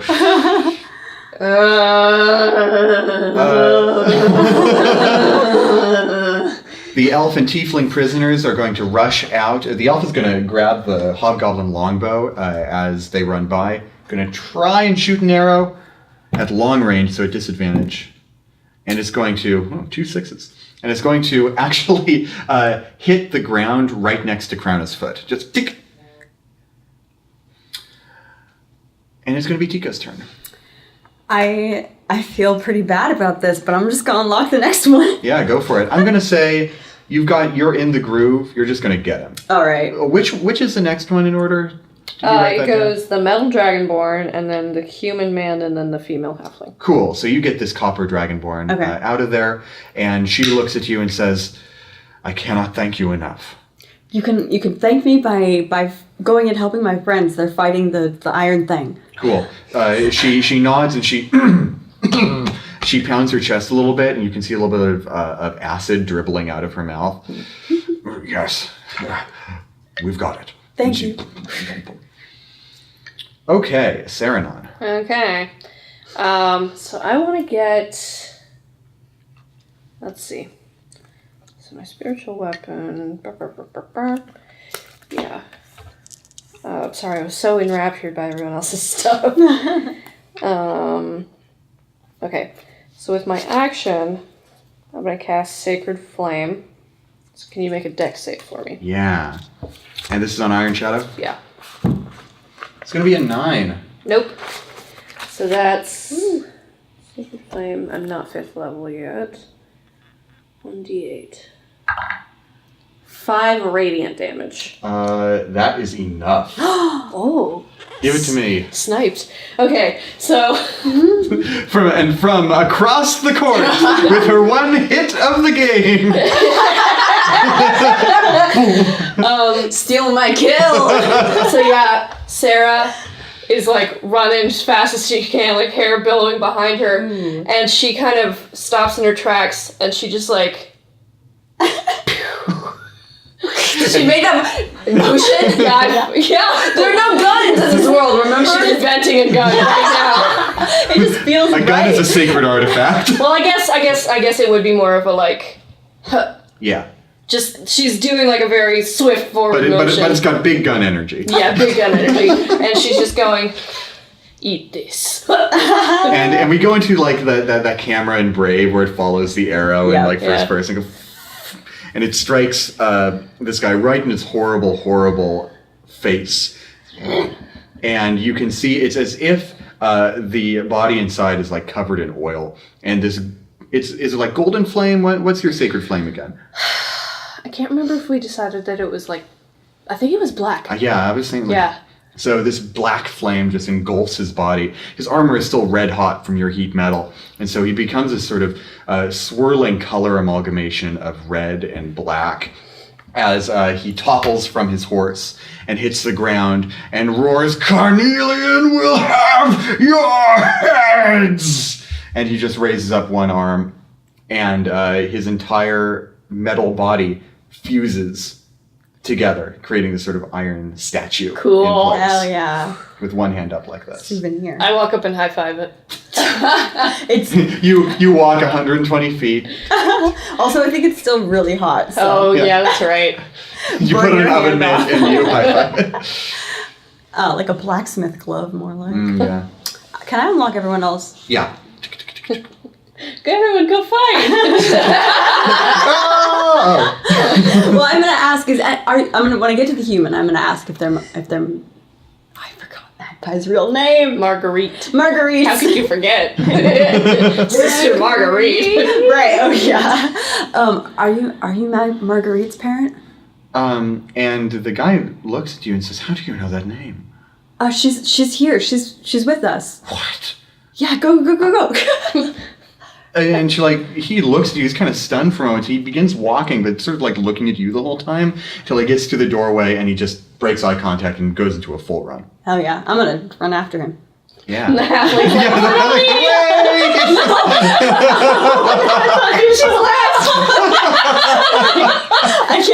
I get a few feet, then I turn around.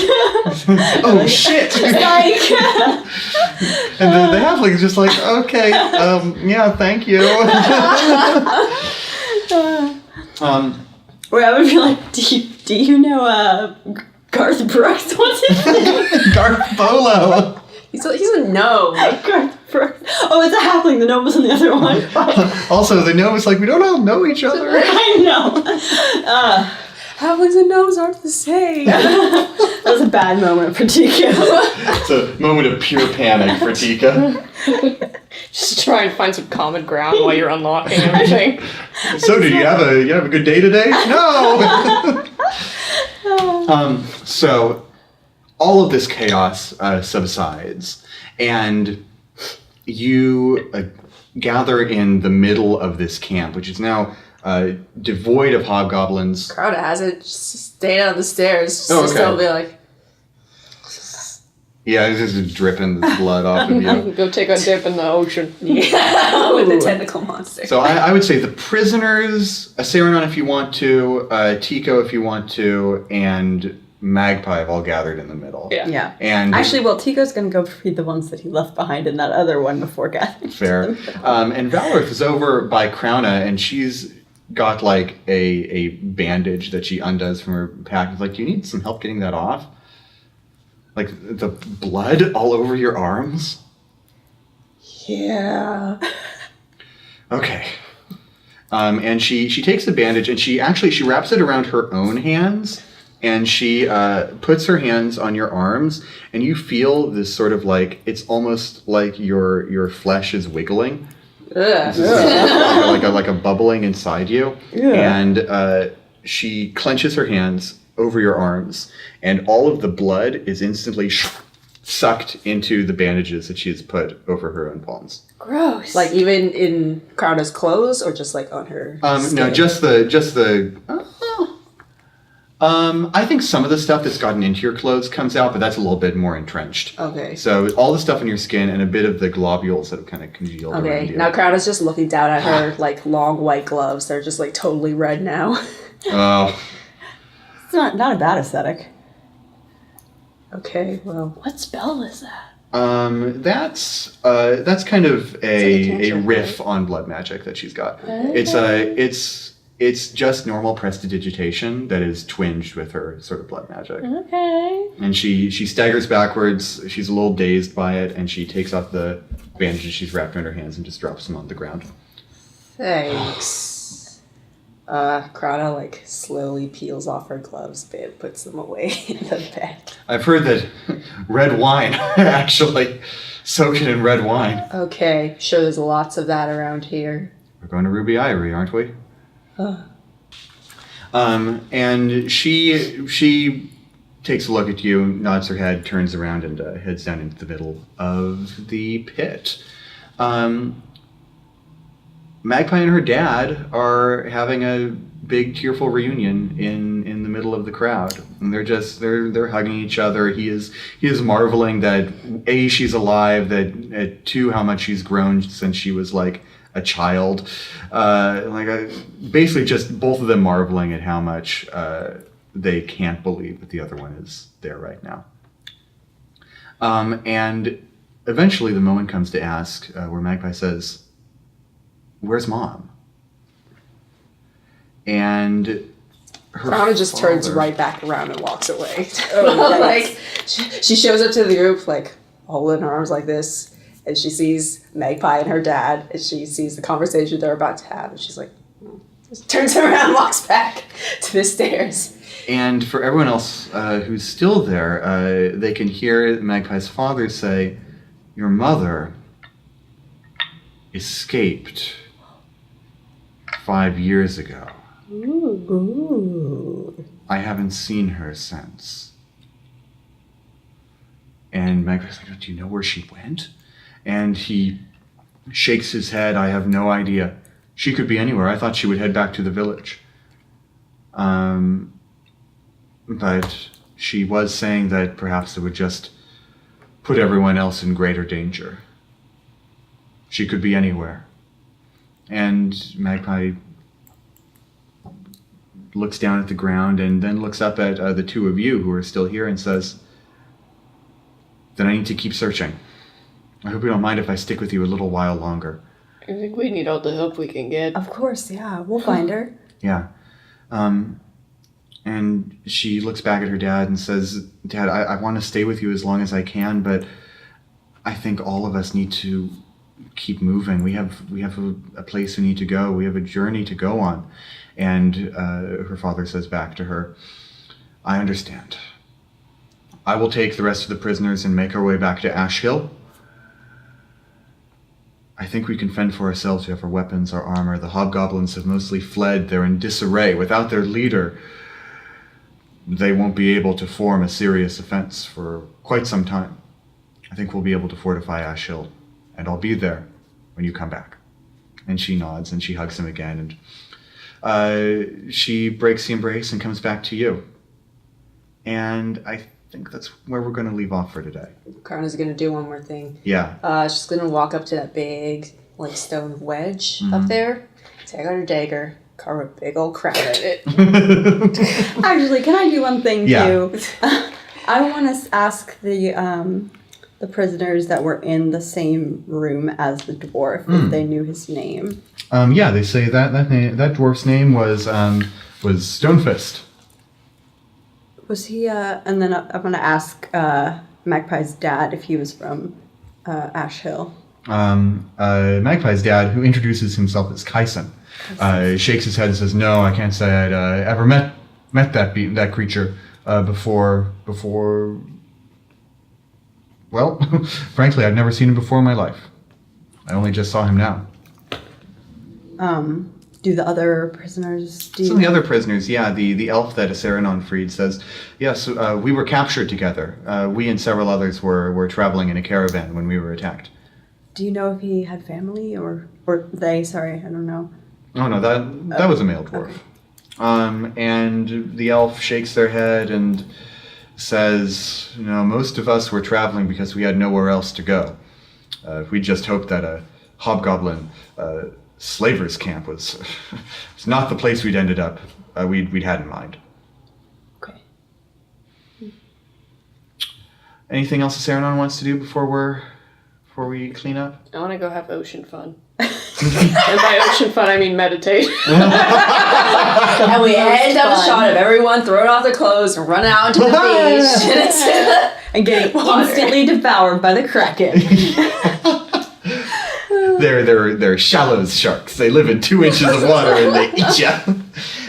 Aceranon, you head over towards the cliff. There's a little divot down that goes about 50 feet down to a rocky beach. And you walk down there and you sit by the shore and you meditate.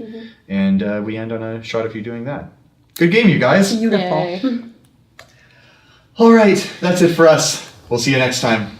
Bye now.